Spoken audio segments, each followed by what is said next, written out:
യിരെമ്യാ പ്രവചനം 8-ാം അധ്യായം 22-ാം വാക്യത്തിൽ പിന്മാറ്റത്തിലേക്ക് പോകുന്നതായ ഇസ്രായേൽ ജനത്തെ നോക്കി പ്രവാചകനാകുന്ന യിരെമ്യാ പ്രവാചകൻ കണ്ണുനീരോടെ ഒരു വാക്യം ഇവണ്ണം പരിശുദ്ധാത്മാവിൽ പ്രാപിച്ചെഴുതുന്നു. യിരെമ്യാ 8:22. ഗിലെയാദിൽ സുഗന്ധ തൈലം ഇല്ലയോ? അവിടെ വൈദ്യൻ ഇല്ലയോ? എന്റെ ജനത്തിൻ പുത്രിക്ക് രോഗശമനം വരാതെ ഇരിക്കുന്നത് എന്ത്? ഗിലെയാദിൽ സുഗന്ധം ഇല്ലയോ? അവിടെ വൈദ്യൻ ഇല്ലയോ? The balm of Gilead. ഗിലെയാദിന്റെ സുഗന്ധ തൈലം അത് സൗഖ്യമാക്കുന്നതാണ്. ഗിലെയാദ് നല്ലൊരു സ്ഥലമാണ്. ചില സ്ഥലങ്ങൾ പ്രസിദ്ധമാക്കുന്നത് അവിടെ ചില കാര്യങ്ങൾ ഉള്ളത് കൊണ്ടാണ്. യെരൂശലേം പ്രസിദ്ധമായത് അവിടെ രാജധാനി ഉള്ളത് കൊണ്ടല്ല, അവിടെ ദേവാലയം ഉണ്ടായിരുന്നത് കൊണ്ടാണ്. അഫ്കോഴ്സ് ഇനി മെശിഹ വന്ന് താൻ രാജധാനി യെരൂശലേമിൽ സ്ഥാപിപ്പാൻ വേണ്ടി പോകുന്നു നമുക്കറിയാം. ദേവാലയം യെരൂശലേമിലുണ്ട്, ശാരോനിൽ പനിനീർ പുഷ്പമുണ്ട്, ലെബാനോനിൽ ദേവദാരുണ്ട്. ചില സംഗതികൾ ചില സ്ഥലങ്ങളുണ്ട്. ആ കാര്യാദികൾ നിമിത്തം ആ സ്ഥലങ്ങൾ പ്രസിദ്ധമാണ്. ഇവിടെ ഇതാ സൗഖ്യത്തിന്റെ അഭിഷേക നിമിത്തം ഗിലെയാദ് പ്രസിദ്ധമാണ്. പരിശുദ്ധാത്മാവിൽ നിറയപ്പെട്ട അഭിഷിക്തർ എന്നെ കേൾക്കുന്നുവെങ്കിൽ ഏതോ ദുർഭൂതത്തിന്റെ പേരിലല്ല നിന്റെ ദേശം അറിയപ്പെടേണ്ടത്. നിന്റെ പട്ടണം, നിന്റെ ഗ്രാമം നിന്റെ പേരിലായിരിക്കണം അറിയപ്പെടേണ്ടത്. നിന്റെ അഭിഷേകം ആ ദേശാധിപതിയുടെ നുകത്തെ തകർക്കുന്ന, നിന്റെ അഭിഷേകം ആ ദേശാധിപതിയുടെ നുകത്തെ തകർത്തിട്ട് നിന്റെ പേരിലായിരിക്കണം ആ ദേശം ദൈവത്തിന്റെ കൃപയാൽ അറിയപ്പെടേണ്ടത്. സോ ഗിലെയാദിൽ, ദ ബാം ഓഫ് ഗിലെയാദ്, സൗഖ്യത്തിന്റെ സാന്നിധ്യം വെളിപ്പെട്ടതായ ഒരു സ്ഥലമാണത്. യാക്കോബ് ഒരു ദിവസം ലാബാന്റെ വീട്ടിൽ നിന്ന് ഇറങ്ങി ഓടി വരികയാണ്. ലാബാന്റെ 2 പുത്രിമാരാകുന്നതായ ലേയും സ്തോത്രം റാഹേലും യാക്കോബിന്റെ കൂടെയുണ്ട്. ഓടി വന്നതായ സമയത്ത് തിരുവചനം പറയുന്നു, ഗിലെയാദിലെത്തിയപ്പോൾ ലാബാൻ അവരോട് കൂടെ വന്നു. കൊല്ലും, തകർക്കും, അതേ നശിപ്പിക്കും എന്നൊക്കെയാണ് വിചാരിച്ചത്. പക്ഷേ ഗിലെയാദിൽ വന്ന് there was a great calmness and reconciliation. അവിടെ വലിയൊരു നിരപ്പുണ്ടായി. രാത്രിയിലും ഭയപ്പെട്ടിരിക്കുന്നവരെ, തകർന്നിരിക്കുന്നവരെ, മുറിവേറ്റിരിക്കുന്നവരെ, രോഗത്തിൽ കിടക്കുന്നവരെ, ഒരു ഗിലെയാദിന്റെ തണുപ്പ് നിങ്ങളിലേക്ക് ഇന്ന് രാത്രി കർത്താവ് അയക്കുവാൻ വേണ്ടി പോകുന്ന.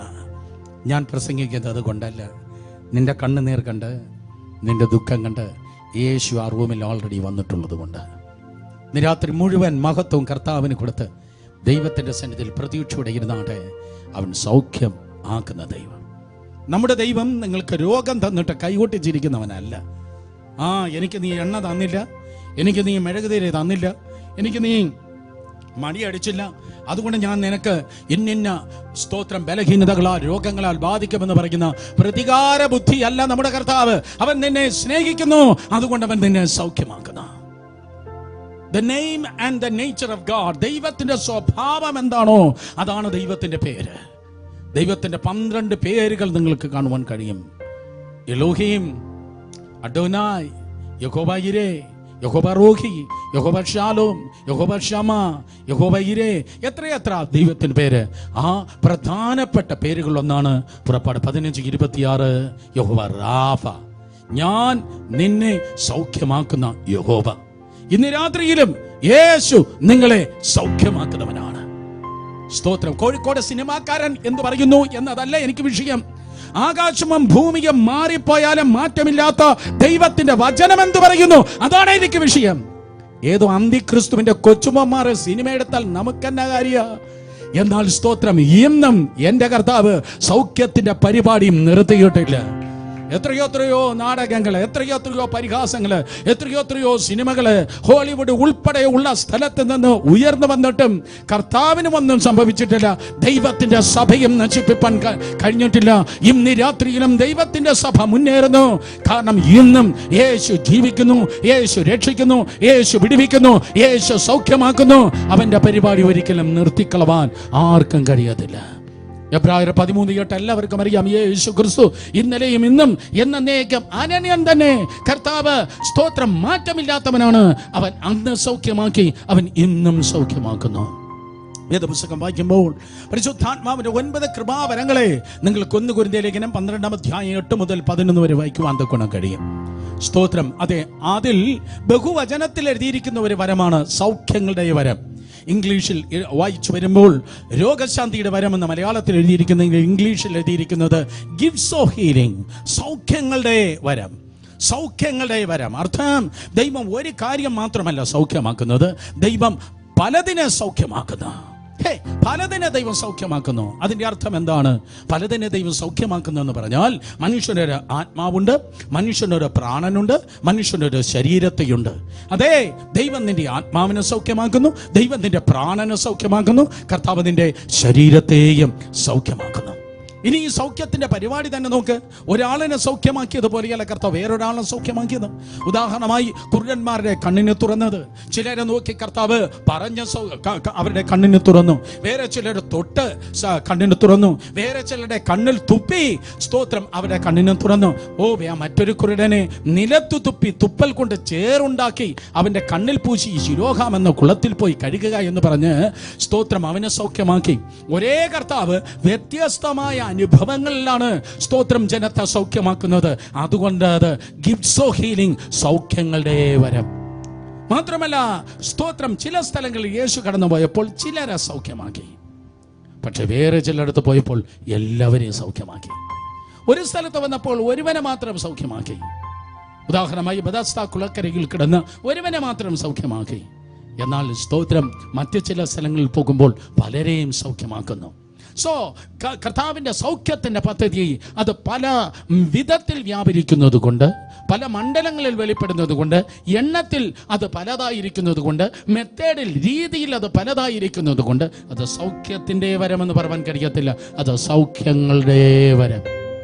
ഈ രാത്രി പ്രിയ സഹോദരി സഹോദരന്മാരെ, അയ്യോ സ്തോത്രം, ഈ വെബ് സ്ട്രീമിലൂടെ രോഗശാന്തി വരപ്രാപ്തൻ എന്നൊന്നും സ്തോത്രമല്ല ഞാൻ പറയുന്നത്. അങ്ങനെ ദയവായി ആരെയും പറയാതിരിക്കുക. സ്തോത്രം, രോഗശാന്തി വരപ്രാപ്തൻ, അങ്ങനെ പുസ്തകത്തിൽ ഒരു ടേം നിങ്ങൾക്ക് കാണുവാൻ കഴിയത്തില്ല. രോഗശാന്തി വരപ്രാപ്തൻ എന്ന് മനുഷ്യന് ഒരു ടേം, മനുഷ്യന് ഒരു ടൈറ്റിൽ എടുക്കുവാൻ കഴിയത്തില്ല. എല്ലാവരും അഭിഷേകം ചെയ്തിരിക്കുന്നു. അത് പ്രവചനത്തിനായിരിക്കാം, വചനം പറവാനായിരിക്കാം, സ്തോത്രം അതെ കൃപാവരങ്ങളെ മറ്റുമായിട്ടുള്ള ശുശ്രൂഷകൾക്കായിരിക്കാം. പക്ഷേ ഞാൻ സകലത്തിനും പ്രാപ്തനെന്ന് ആർക്കും ക്ലെയിം ചെയ്യുവാൻ കഴിയത്തില്ല. സകലത്തിനും പ്രാപ്തനായിരിക്കുന്നവൻ കർത്താവ് മാത്രമാണ്. ഞാൻ സകല ജഡത്തിന്റെ ദൈവമായ യഹോവയാകുന്നു, എന്നാൽ കഴിയാത്ത വല്ല കാര്യമുണ്ടോ എന്ന് ചോദിച്ച് സകലത്തിന് യോഗ്യനായിരിക്കുന്നവൻ, സകലത്തിനും പ്രാപ്തനായിരിക്കുന്നവൻ കർത്താവ് മാത്രമാണ്.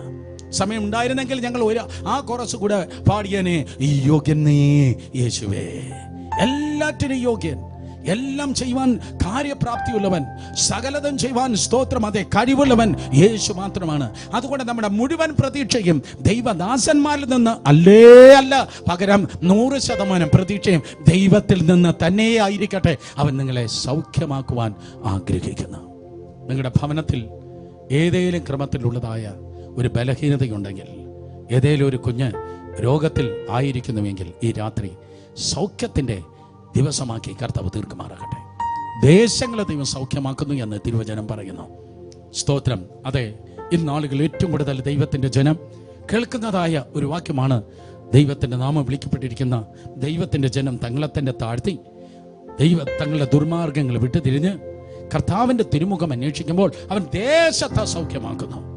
അതെ, ദേശത്തെ സൗഖ്യമാക്കുന്ന കർത്താവ്. നമ്മൾ അവസാനം പ്രാർത്ഥിക്കും ദേശങ്ങളെ സൗഖ്യമാക്കുവാൻ. മാത്രമല്ല അവൻ ബന്ധങ്ങളെ സൗഖ്യമാക്കുന്നു. തകർന്നു കിടക്കുന്ന മണ്ഡലങ്ങളെ, ബിസിനസ്സുകളെ ഒക്കെ അവൻ സൗഖ്യമാക്കുന്നു. പല കാര്യങ്ങളെ കർത്താവ് സൗഖ്യമാക്കുന്നു. അങ്ങനെ വിശദീകരിച്ച് പലതിലേക്ക് പോകുവാൻ അല്ല പരിശുദ്ധാത്മാവിനോട് പറഞ്ഞത്. പകരം നിങ്ങളാകുന്നതായ സ്തോത്രം വ്യക്തിത്വത്തിൽ 3 കാര്യങ്ങളെ ദൈവം സൗഖ്യമാക്കുന്നു.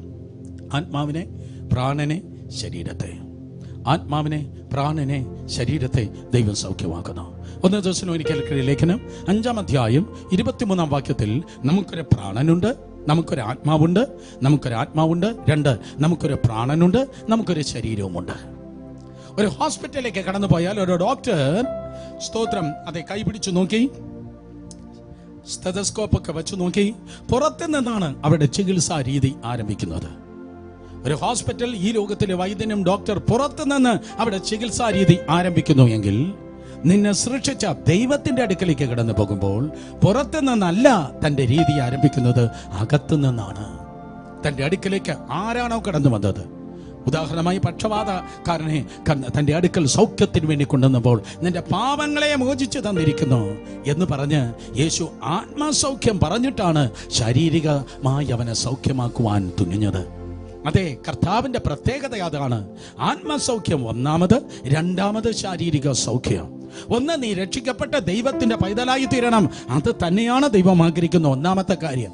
ഫിസിക്കൽ ഹീലിംഗ്, ശാരീരികമായി സൗഖ്യം പ്രാപിച്ച് വേണമെങ്കിൽ സ്വർഗത്തിൽ പോകാതെയാകാം. ഞാൻ ആവർത്തിക്കുന്നു, ശരീരത്തിൽ സൗഖ്യം പ്രാപിച്ച് രക്ഷിക്കപ്പെട്ടില്ലെങ്കിൽ സ്വർഗത്തിൽ പോകാതെ നരകത്തിൽ വീഴാം, നിന്റെ സൗഖ്യം പാടായി പോകാം. പക്ഷേ ശരീരത്തിന് സൗഖ്യം കിട്ടിയില്ലേലും രക്ഷിക്കപ്പെട്ട് ദൈവവചനം അനുസരിച്ച് ജീവിച്ചാൽ യേശുവിന്റെ വരവെങ്കിൽ എടുക്കപ്പെടുവാൻ തടുക്കണം ഇടയായി തീരാം. അതുകൊണ്ട് നമ്മുടെ ആത്മസൗഖ്യം തന്നെ ഏറ്റവും പരമപ്രധാനമെന്ന് ഒരിക്കലും മറന്നു പോകരുതേ പ്രിയ സഹോദരി സഹോദരന്മാരെ. അതുകൊണ്ട് യേശുവിന്റെ പദ്ധതി പുറത്തു നിന്ന് അകത്തേക്കല്ല വ്യാപരിക്കുന്നത്, പകരം അകത്തു നിന്ന് പുറത്തേക്കാണ്. സമാഗമന കൂടാരം ഉണ്ടാക്കിയപ്പോൾ, ശലോമോന് ദൈവത്തിന് വേണ്ടി ആലയം ഉണ്ടാക്കിയപ്പോൾ അതിന്റെ രീതികളൊന്നും നോക്കിയാട്ടെ. ആദ്യം അതിപരിശുദ്ധ സ്ഥലം, പിന്നെ വിശുദ്ധ സ്ഥലം, പിന്നെ പ്രാകാരം എന്നതുപോലെ. അർത്ഥം, അകത്തുനിന്ന് പുറത്തേക്കാണ് പണി ആരംഭിച്ചത്. ഇന്ന് രാത്രിയിലും ദൈവത്തിന്റെ പണി നിന്റെ ജീവിതത്തിൽ അകത്തുനിന്ന് പുറത്തേക്കാണ് ആരംഭിക്കുന്നത്. അകത്തുനിന്ന് പുറത്തേക്ക് ദൈവത്തിന്റെ ആത്മാവ് ഇന്ന് രാത്രി നിങ്ങളെ തൊടുമാറാകട്ടെ. അതുകൊണ്ട് ഒന്നാമതായി ഞാൻ പറയട്ടെ, ആത്മസൗഖ്യം. ആത്മസൗഖ്യം. ഹോശിയ പ്രവചനം 14-ാം അധ്യായം 4-ാം വാക്യത്തിൽ ആത്മാവിന്റെ സൗഖ്യത്തെക്കുറിച്ച് തിരുവചനം പറയുന്നു. ആത്മാവിന്റെ സൗഖ്യം ഹോശിയ 14:4 പറയുകയാണ്, ഞാൻ അവരുടെ പിന്മാറ്റത്തെ ചികിത്സിച്ച് സൗഖ്യം ആക്കും. ആത്മസൗഖ്യത്തിന്റെ പേരാണ് പിന്മാറ്റങ്ങളെ ചികിത്സിച്ച് സൗഖ്യമാക്കും. സഹോദരങ്ങളെ, നിങ്ങൾ പിന്മാറ്റത്തിലാണോ അതോ നിങ്ങൾ മുന്നേറ്റത്തിൽ ആണോ? രണ്ടിൽ ഒന്ന് നിങ്ങളുടെ ജീവിതത്തിൽ നടക്കും. രക്ഷിക്കപ്പെട്ട് സ്നാനപ്പെട്ട് ആത്മാഭിഷേകം പ്രാപിച്ച ദൈവത്തിന്റെ സഭയിൽ കടന്നു വന്നാൽ പിന്നെ നിങ്ങൾ പിന്നിലേക്കല്ല പോകേണ്ടത്, പകരം ദൈവത്തിന്റെ കൃപയാൽ മുന്നിലേക്കാണ് നിങ്ങൾ പോകേണ്ടത്. പ്രതിസന്ധികൾ കടന്നു വരും, പ്രതികൂലങ്ങൾ കടന്നു വരും. എന്നാൽ അതിന്റെ നടുവിൽ പിന്നിലേക്ക് പോകുന്നതല്ല ആത്മീയ ജീവിതം. ഈ പ്രതിസന്ധിയുടെയും പ്രതികൂലത്തിന്റെയും നടുവിൽ തന്നെ ശബ്ദങ്ങളും ശക്തികളും വ്യക്തികളും ഒക്കെ കടന്നു വരുമ്പോൾ പിന്നോട്ട് പോകുന്നില്ല, പകരം വിശ്വാസ ജീവിതത്തിൽ നാം മുന്നേറുകയാണ്. നേരത്തെ നാം ഗംഭീരമായി പാടി, വിശ്വാസത്തിൽ ഞാൻ മുന്നേറാം. വിശ്വാസ ജീവിതത്തിന് വെല്ലുവിളികൾ കടന്നു വരാം, പക്ഷെ പിന്നോട്ട് പോകരുത്, പകരം കർത്താവിന്റെ കൃപയാൽ മുന്നോട്ട് പോകണം. അവൻ നിന്റെ പിന്മാറ്റത്തെ ചികിത്സിച്ച് സൗഖ്യമാക്കുന്നവനായ ദൈവം. വേദപുസ്തകം പറയുന്നു, പത്രോസിന്റെ പിന്മാറ്റത്തെ കർത്താവ് ഗംഭീരമായി ചികിത്സിച്ച് സൗഖ്യമാക്കിയ ഒരധ്യായമാണ് യോഹന്നാൻ സുവിശേഷം 21-ാം അധ്യായം. എല്ലാവർക്കും അറിയാം, യേശു കർത്താവിന്റെ ഉയർത്തെഴുന്നേൽപ്പിന് ശേഷം മറ്റ് 6 ശിഷ്യന്മാരോടുകൂടെ പത്രോസ് എന്ന ലീഡർ ഇപ്രകാരം പറഞ്ഞു, ഞാൻ മീൻ പിടിക്കാൻ വേണ്ടി പോകുന്നു. ഞാൻ മീൻ പിടിക്കാൻ പോകുന്നു എന്ന് നേതാവ് പറഞ്ഞപ്പോൾ കൂടെ നിന്ന് അണികൾ പറഞ്ഞു, ഞങ്ങളും പോരുന്നു. നേതാവ് എങ്ങോട്ട് പോകുമോ അത് അങ്ങനെയായിരിക്കും അണികൾ പോകുന്നത്. നേതാവ് പ്രാർത്ഥിക്കുമെങ്കിൽ അണികളും പ്രാർത്ഥിക്കും. ഞാൻ ഇങ്ങനെ പറയട്ടെ, പാസ്റ്റർ പ്രാർത്ഥിക്കുമെങ്കിൽ സഭയും പ്രാർത്ഥിക്കും, പാസ്റ്റർ സ്തുതിക്കുമെങ്കിൽ സഭയും സ്തുതിക്കും, പാസ്റ്റർ വിശുദ്ധിയിലെങ്കിൽ സഭയും വിശുദ്ധിയിലായിരിക്കും. പാസ്റ്റർ വചനത്തിൽ വേരുന്നവനാണെങ്കിൽ സ്തോത്രം, അതേ സഭയും അവണ്ണമായിരിക്കും. ഒരു സഭയ്ക്ക് പാസ്റ്ററോളം മാത്രമേ വളരുവാൻ തക്കവണ്ണം കഴിയത്തുള്ളൂ.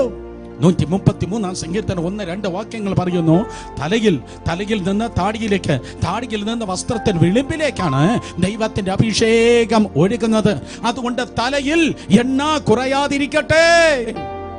എന്നാൽ തല മേലേക്ക് കയറേണ്ട തല, സ്തോത്രം, അവൻ പറഞ്ഞു, ഞാൻ താഴേക്ക് ഇറങ്ങുന്നു, ഞാനിതാ വെള്ളത്തിൽ ചാടുവാൻ പോകുകയാണ്, ഞാനിതാ മീൻ പിടിക്കാൻ വേണ്ടി പോകുന്നു. 6 കൂടെ ചേർന്നു വീണ്ടും പഴയ എപ്പിസോഡ് തന്നെ ആവർത്തിക്കുകയാണ്. പഴയ സാഹചര്യം തന്നെ വീണ്ടും ആവർത്തിക്കുന്നു. 3.5 വർഷങ്ങൾക്ക് മുമ്പ് ഇതേ കടലിൽ ഇതേ മീൻപിടുത്തക്കാർ ഇതേ കടവിൽ ഒന്നും പിടിക്കാതിരുന്നപ്പോൾ ഒരുവൻ കടന്നു വന്നതുപോലെ, എന്നെ പിരിഞ്ഞ് നിങ്ങൾക്ക് ഒന്നും ചെയ്യുവാൻ കഴിയത്തില്ല, എന്നെ പിരിഞ്ഞ് നിങ്ങൾക്ക് ഒന്നും ചെയ്യുവാൻ കഴിയത്തില്ല എന്ന് ആവർത്തിച്ച് കേട്ടിട്ടും സ്തോത്രം അത് മനസ്സിലാകാത്തവർ വീണ്ടും ആ നാറുന്ന പണിക്ക് വേണ്ടി ഇറങ്ങി തിരിഞ്ഞ് അന്ന് രാത്രി വരെ അധ്വാനിച്ചു, ഒന്നും നേടിയില്ല. എന്നാൽ അവർ എപ്പോഴാണ് മീൻ പിടിക്കാൻ വേണ്ടി പോയത്? അപ്പോൾ ഒരുവൻ അവിടെ വന്നു, ആ രാത്രി മുഴുവൻ അവിടെ നിന്നു. ഞാൻ ചിന്തിക്കുന്ന, മഞ്ഞ് കൊണ്ട് അവൻ്റെ രോമത്തിൻ്റെ കുറുനരികളൊക്കെ നനഞ്ഞു കാണും. അവൻ കാത്തിരിക്കുകയാണ്. അവർ പോയി, പക്ഷെ യേശു കർത്താവ് ആ കരയിൽ കാത്തിരിക്കുകയാണ്. അതെ, ഇന്ന് രാത്രിയിലും ആർക്കോ വേണ്ടി കർത്താവ് കാത്തിരിക്കുകയാണ്. എൻ്റെ മകൻ മടങ്ങി വരും, എൻ്റെ മകൾ മടങ്ങി വരും, പിന്മാറ്റത്തിൽ പോയവൻ മടങ്ങി വരും, പാരമ്പര്യത്തിലേക്ക് പോയവർ മടങ്ങി വരും, ആത്മീയത്തിൽ തണുത്തു പോയവർ മടങ്ങി വരുമെന്ന് പറഞ്ഞ് യേശു കർത്താവ് നിനക്ക് വേണ്ടി കാത്തിരിക്കുകയാണ്. ആ സ്ഥലത്ത് ഞാൻ പോയിട്ടുണ്ട്. ഗലീല കടലിൻ്റെ ആ കര വളരെ ബ്യൂട്ടിഫുൾ ആണ്, ഇന്നും വളരെ ടച്ചിങ് ആണ്. അവിടെ ചെന്ന് കണ്ണുനീരിനോട് പ്രാർത്ഥിച്ചിട്ട് മാത്രമേ മടങ്ങി വരുവാൻ കഴിയത്തുള്ളൂ. ഹോൾ നൈറ്റ്, രാത്രി മുഴുവൻ കർത്താവ് സ്തോത്രം അവിടെ കാത്തിരുന്നു. പ്രഭാതമായി അവർ മടങ്ങി വന്നു. ഒഴിഞ്ഞ വലയും ഒഴിഞ്ഞ വള്ളവും ഒഴിഞ്ഞ വയറുമായി അവർ മടങ്ങി വന്നപ്പോൾ, ഹേ ദുഷ്ടന്മാരെ എന്നല്ല യേശു വിളിച്ചത്, അനുസരണം കെട്ടവരെ എന്നല്ല വിളിച്ചത്, 3.5 വർഷം പഠിപ്പിച്ചും കാണിച്ചും നടന്നിട്ട് വഴിതെറ്റിപ്പോയ അതെ ശപിക്കപ്പെട്ടവരെ എന്നല്ല വിളിച്ചത്. ഒറിജിനൽ ടെക്സ്റ്റിൽ വിളിച്ചാൽ ക്രിയാൻസീറ്റ. ക്രിയാൻസ എന്ന് പറഞ്ഞാൽ ഗ്രോൺ അപ്പ് ചിൽഡ്രൻ. ക്രിയാൻസീറ്റ എന്ന് പറഞ്ഞാൽ കൊച്ചു കുഞ്ഞുങ്ങളെ, 3 മാസം 4 മാസം പ്രായമുള്ള കൊച്ചു കുഞ്ഞുങ്ങൾ എത്ര കുളിപ്പിച്ച് കിടത്തിയാലും എത്ര വൃത്തിയാക്കി കിടത്തിയാലും വീണ്ടും വീണ്ടും അടുക്കിലേക്ക് പോകുന്ന ക്രിയാൻസീറ്റ. അതാണ് യേശു വിളിച്ചത്. 3.5 വർഷം സ്തോത്രം ശുദ്ധിയോടുകൂടെ നടത്തിയിട്ട് വീണ്ടും പഴയ പണിക്ക് പോയതായ ക്രിയാൻസീറ്റ. തണുപ്പത്തിൽ നിന്നാണ് അവർ വരുന്നത്, പക്ഷെ കരയിലിതാ നല്ല ചൂടുള്ള ബ്രേക്ക്ഫാസ്റ്റ്. യേശുവിന്റെ സ്നേഹം നോക്കിയേ, കടലിൽ നിന്ന് തണുത്തു വരുന്നവന് കരയിൽ ചൂടുള്ള ബ്രേക്ക്ഫാസ്റ്റ്, കനലിൽ ചുട്ടതായ സ്തോത്രം അതെ ബ്രേക്ക്ഫാസ്റ്റ് കർത്താവ് ഒരുക്കിയിരുന്നു. എങ്കിൽ ഈ ലോക്ക്ഡൗൺ കഴിഞ്ഞ് നീ പുറത്തിറങ്ങുമ്പോൾ നീ കണ്ടിട്ടില്ലാത്തത് നിനക്കും നിന്റെ കുടുംബത്തിന് വേണ്ടി ഒരുക്കുവാൻ എൻ്റെ കർത്താവ് ശക്തനാണ്. യഹോവ ഈരേ നിനക്ക് വേണ്ടി ജീവിക്കുന്ന സ്തോത്രം. വള്ളത്തെ നിറച്ചു, നിങ്ങൾക്കറിയാം സ്റ്റോറി. സ്തോത്രം യോഹന്നാൻ 21. വള്ളത്തെ നിറച്ചു, വലയെ നിറച്ചു, വയറിനെയും നിറച്ചു. വള്ളത്തെയും വലയെയും വയറിനെ നിറച്ചിട്ട് എന്നിട്ടാണ് പരിപാടി തുടങ്ങുന്നത്. യേശു ചോദിച്ചു, പത്രോസേ, യോഹന്നാന്റെ മകനായ ശിമോനെ, ഇവരെല്ലാം അധികമായി നീ എന്നെ സ്നേഹിക്കുന്നു. ഞാൻ ചിന്തിക്കുന്നു, ഇവരെല്ലാം അധികമായി എന്ന് യേശു ഒരു പക്ഷേ വിരൽ ചൂണ്ടിയെങ്കിൽ ആ കയ്യിലെ ആണിപ്പഴുത് പത്രോസിനെ കണ്ടു കാണാം. യൂണിവേഴ്സിറ്റി ഒരേ ചോദ്യം വീണ്ടും വീണ്ടും ആവർത്തിച്ച് ചോദിക്കുന്നത് പോലെ, ചില സാറന്മാർ ഒരേ ചോദ്യം ആവർത്തിച്ച് ചോദിക്കുന്നത് പോലെ, പ്രകൃതിയും പ്രപഞ്ചവും കൊണ്ട് ഏറ്റവും വലിയ അധ്യാപകൻ, ഏറ്റവും നല്ല ഗുരു ഒരേ ചോദ്യം 3 പ്രാവശ്യം ചോദിച്ചു. യേശു കർത്താവ്, എന്തിനാ നീ 3 പ്രാവശ്യം ആവർത്തിച്ചു ചോദിച്ചത്? കർത്താവ് പറയും, ഇവൻ 3 പ്രാവശ്യം ആ നടുമുറ്റത്ത് വെച്ച് എന്നെ തള്ളി പറഞ്ഞില്ലേ? ഹൃദയം കൊണ്ട് വിശ്വസിച്ച് രക്ഷയ്ക്കായി ഏറ്റു പറയുമ്പോഴാണ് വിശ്വാസ ജീവിതം ആരംഭിക്കുന്നത്. ഒരിക്കൽ കൂടെ, ഹൃദയം കൊണ്ട് വിശ്വസിച്ച് രക്ഷയ്ക്കായി ഏറ്റു പറയുമ്പോഴാണ് വിശ്വാസം ആരംഭിക്കുന്നത്. ഇപ്പോൾ പത്രോസിന്റെ നിത്യത തന്നെ പോയി കിടക്കുകയാണ്. അവൻ പറയുന്നത്, ഞാൻ അവനെ അറിയുന്നില്ല എന്ന് പറഞ്ഞു. നിത്യത പോലും പോയി കിടക്കുന്നവനെ തിരിച്ചു പിടിപ്പാൻ ഒറ്റ പ്രാവശ്യം കൊണ്ട് പറ്റത്തില്ല. 3 പ്രാവശ്യം അവൻ ഏറ്റു പറഞ്ഞേ പറ്റത്തുള്ളൂ. 3 പ്രാവശ്യം തള്ളിപ്പറഞ്ഞവൻ 3 പ്രാവശ്യം ഏറ്റു പറഞ്ഞേ പറ്റത്തുള്ളൂ. യേശു കർത്താവ് നഷ്ടപ്പെട്ട പത്രോസിനെ തിരിച്ചു പിടിച്ചു. അവൻ പറഞ്ഞു കാണും, അതേ കർത്താവേ, എനിക്ക് അങ്ങയോട് പ്രിയമുണ്ട്, എനിക്ക് അങ്ങയോട് സ്നേഹമുണ്ട്. ഈ ശിഷ്യന്മാരെക്കാൾ, നിറഞ്ഞ വലയേക്കാൾ, നിറഞ്ഞ വള്ളത്തെക്കാൾ, ഇന്ന് രാത്രി നമുക്ക് പറയാമോ, എൻ്റെ വിദ്യാഭ്യാസത്തെക്കാൾ, എൻ്റെ പണത്തെക്കാൾ, എൻ്റെ ആരോഗ്യമുള്ള മക്കളെക്കാൾ, എൻ്റെ ജീവിതത്തിൻ്റെ നല്ല നല്ല കാര്യങ്ങളെക്കാൾ, നീ എന്നിൽ പകർന്നിരിക്കുന്നതായ അഭിഷേകത്തെക്കാൾ, എനിക്ക് നൽകിയിരിക്കുന്ന ശുശ്രൂഷയേക്കാൾ, ഓർമ്മ വരുന്ന കാര്യങ്ങളെക്കാൾ, ഓർമ്മ വരാത്ത കാര്യങ്ങളെക്കാൾ ഞാൻ അങ്ങയെ സ്നേഹിക്കുന്നു. പറഞ്ഞേ, ഞാൻ അങ്ങയെ സ്നേഹിക്കുന്നു. പറഞ്ഞ വ്യക്തിപരമായി, കുടുംബമായി ഞാൻ അങ്ങയെ സ്നേഹിക്കുന്നു. എത്ര പേർ പറയുന്നു, മറ്റാരെക്കാളും മറ്റെന്തിനേക്കാളും ഞാൻ അങ്ങയെ സ്നേഹിക്കുന്നു കർത്താവേ. നിങ്ങളുടെ ഹൃദയങ്ങളൊന്ന് ഉടയട്ടെ, നിങ്ങളുടെ കണ്ണുകളൊന്ന് നനയട്ടെ. ഞാൻ ആവർത്തിക്കുന്നു, നിങ്ങളുടെ ഹൃദയങ്ങളൊന്ന് തകരട്ടെ, നിങ്ങളുടെ കണ്ണുകളൊന്ന് നനയട്ടെ. യേശുവിനോട് പറഞ്ഞാട്ടെ, ഞാൻ അങ്ങയെ സ്നേഹിക്കുന്നു. ഞാൻ വിശ്വാസത്തിൽ താഴേക്ക് പോകത്തില്ല, ഞാൻ വിശ്വാസത്തിലേക്ക് മേലേക്ക് പോകത്തുള്ളൂ. യൂട്യൂബിൽ ഞാനൊരു വീഡിയോ കൊണ്ട് ചെറിയ മത്സ്യങ്ങൾ ഒരു ഭിത്തിയിലൂടെ വെള്ളം ശക്തിയായി താഴേക്ക് ഒഴുകുമ്പോൾ ആ ഭിത്തിയിലൂടെ ചെറിയൊരു വെള്ളച്ചാട്ടം, ആ ഭിത്തിയിലൂടെ ആ മത്സ്യങ്ങൾ പിടിച്ച് മേലേക്ക് കയറുന്നത് പോലെ ജഡമോഹം, കൺമോഹം, ജീവനത്തിന്റെ പ്രതാപം എന്നെ തല്ലി തകർക്കുവാൻ, എന്നെ വിശ്വാസത്തിൽ നിന്ന് തണുപ്പിപ്പാൻ എന്നെ താഴേക്ക് വലിച്ചിടുമ്പോൾ, സാഹചര്യങ്ങളും സമ്മർദ്ദങ്ങളും എന്നെ വിശ്വാസത്തിൽ നിന്ന് താഴേക്ക് തള്ളിയിടുമ്പോൾ, ദൈവത്തിൻ്റെ കൃപയാൽ കർത്താവേ, ഞാൻ പിന്നോട്ടല്ല പോകേണ്ടത്, ഞാൻ ഒഴുക്കിനെതിരെ ആ മത്സ്യങ്ങൾ ആ ഭിത്തിയിൽ പിടിച്ച് മേലേക്ക് കയറിയതുപോലെ ഞാൻ മുന്നേറട്ടെ. കൃപയിൽ ആശ്രയിച്ച് ഞാനൊന്ന് മുന്നേറട്ടെ. വചനമനുസരിച്ച് ഞാൻ ദൈവത്തിൻ്റെ കൃപയാൽ മുന്നേറട്ടെ. ദൈവം എന്നെ വിളിച്ചിരിക്കുന്നത് സ്തോത്രം പ്രാർത്ഥനയിലും വിശ്വാസത്തിലും വിശുദ്ധിയിലും കൃപയിലും കുറവാനല്ല, പകരം വേദപുസ്തകം വളരെ കൃത്യമായി പറയുന്നു, വിശ്വാസത്തിൽ നിന്ന് വിശ്വാസത്തിലേക്ക്. പറഞ്ഞ് വിശ്വാസത്തിൽ നിന്ന് വിശ്വാസത്തിലേക്ക്, പിന്നെ കൃപയിൽ നിന്ന് കൃപയിലേക്ക്. ഒന്ന് പറഞ്ഞേ, കൃപയിൽ നിന്ന് കൃപയിലേക്ക്, പിന്നെ ശക്തിയിൽ നിന്ന് ശക്തിയിലേക്ക്, പിന്നെയും ബലത്തിൽ നിന്ന് ബലത്തിലേക്ക്, വീണ്ടും മഹത്വത്തിൽ നിന്ന് മഹത്വത്തിലേക്ക് വളരുവാൻ ദൈവം നിങ്ങളെ വിളിച്ചിരിക്കുന്നു. അതേ, വിശ്വാസത്തിൽ നിന്ന് വിശ്വാസത്തിലേക്ക്, ശക്തിയിൽ നിന്ന് ശക്തിയിലേക്ക്, കൃപയിൽ നിന്ന് കൃപയിലേക്ക്, മഹത്വത്തിൽ നിന്ന് മഹത്വത്തിലേക്ക് വളരുവാൻ ദൈവം നിങ്ങളെ വിളിച്ചിരിക്കുന്നു.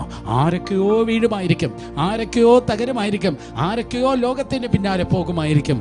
അതൊന്നും നമ്മെ ബാധിപ്പാൻ പാടില്ല. യിരെമ്യാ 8:22 ഗിലെയാദിൽ വൈദ്യൻ ഇല്ലയോ എന്ന് യിരെമ്യാവ് ചോദിക്കുന്നതായ സമയത്ത് വലിയ അപ്പോസ്റ്റസി നടക്കുകയാണ്, ഭയങ്കര വിശ്വാസത്യാഗം നടക്കുകയാണ്. ഇസ്രായേൽ ജനം സ്തോത്രം ബാബേൽ പ്രവാസത്തിലേക്ക് പോകുന്നതായ ബ്രിമ്മിൽ, അതിന്റെ വക്കത്തായിരിക്കുന്നതായ ആ സന്ദർഭത്തിൽ ഭയങ്കര വിശ്വാസത്യാഗം നടക്കുകയാണ്. 2020 ഏപ്രിൽ 30 ഇന്ന് രാത്രി ദൈവകൃപയാൽ ഞാൻ പറയട്ടെ, ലോകത്തിലെമ്പാടും ഭയങ്കര വിശ്വാസത്യാഗം നടക്കുന്നു. അത് അന്ത്യകാലത്തിന്റെ പ്രധാനപ്പെട്ട ലക്ഷണം തന്നെയാണ്. യേശു കർത്താവ് ഒരു വശത്ത് വിശ്വാസ ത്യാഗത്തെക്കുറിച്ച് പറഞ്ഞു, മറുവശത്ത് ഇവാഞ്ചലിസത്തെ കുറിച്ച് പറഞ്ഞു, സുവിശേഷീകരണത്തെ കുറിച്ച് പറഞ്ഞു. കർത്താവ് പറഞ്ഞു, ഈ രാജ്യത്തിന്റെ സുവിശേഷം ഭൂമിയുടെ അറ്റത്തോളം പ്രസംഗിക്കയിടും, അപ്പോൾ അവസാനം വരും. അന്ത്യകാലത്തെ സ്തോത്രം ഈ സുവിശേഷം ലോകത്തിന്റെ അറ്റത്തോളം പ്രസംഗിക്കണം. ഇന്ത്യയുടെ എല്ലാ ഗ്രാമങ്ങളിലും ഈ സുവിശേഷം അറിയണം. ഇന്ത്യയുടെ എല്ലാ പട്ടണങ്ങളിലും ഈ സുവിശേഷം അറിയണം. ലോകരാജ്യങ്ങളെല്ലായിടത്തും ഈ സുവിശേഷം അറിയണം. സ്തോത്രം ഇതുവരെ ലോകം കണ്ടിട്ടില്ലാത്ത ഭയങ്കര സുവിശേഷീകരണം സ്തോത്രം ഈ അന്ത്യകാലത്ത് നടക്കും. മറുവശത്ത് വിശ്വാസത്യാഗം സംഭവിക്കും. വലിയ പ്രാസംഗികന്മാർ എന്ന് പറയുന്നവർ, വലിയ പാസ്റ്റർമാരെന്ന് പറയുന്നവർ പോലും സ്തോത്രം വഴിതെറ്റിപ്പോകും. വലിയ വിശ്വാസത്തിൽ നിൽക്കുന്ന നെടും തൂണുകൾ പോലും വീണു പോകും. പക്ഷേ അതേ സമയത്ത് വീഴുന്നവർ വീഴട്ടെ, തകരുന്നവർ തകരട്ടെ. പുസ്തകത്തിന്റെ അഭിപ്രായത്തിൽ പറഞ്ഞാൽ വിശുദ്ധൻ തന്നെ വിശുദ്ധീകരിക്കട്ടെ, അഴുക്കാടുന്നവൻ അഴുക്കാടട്ടെ. ഇതാ നമ്മുടെ കർത്താവ് വേഗം വരുന്നു.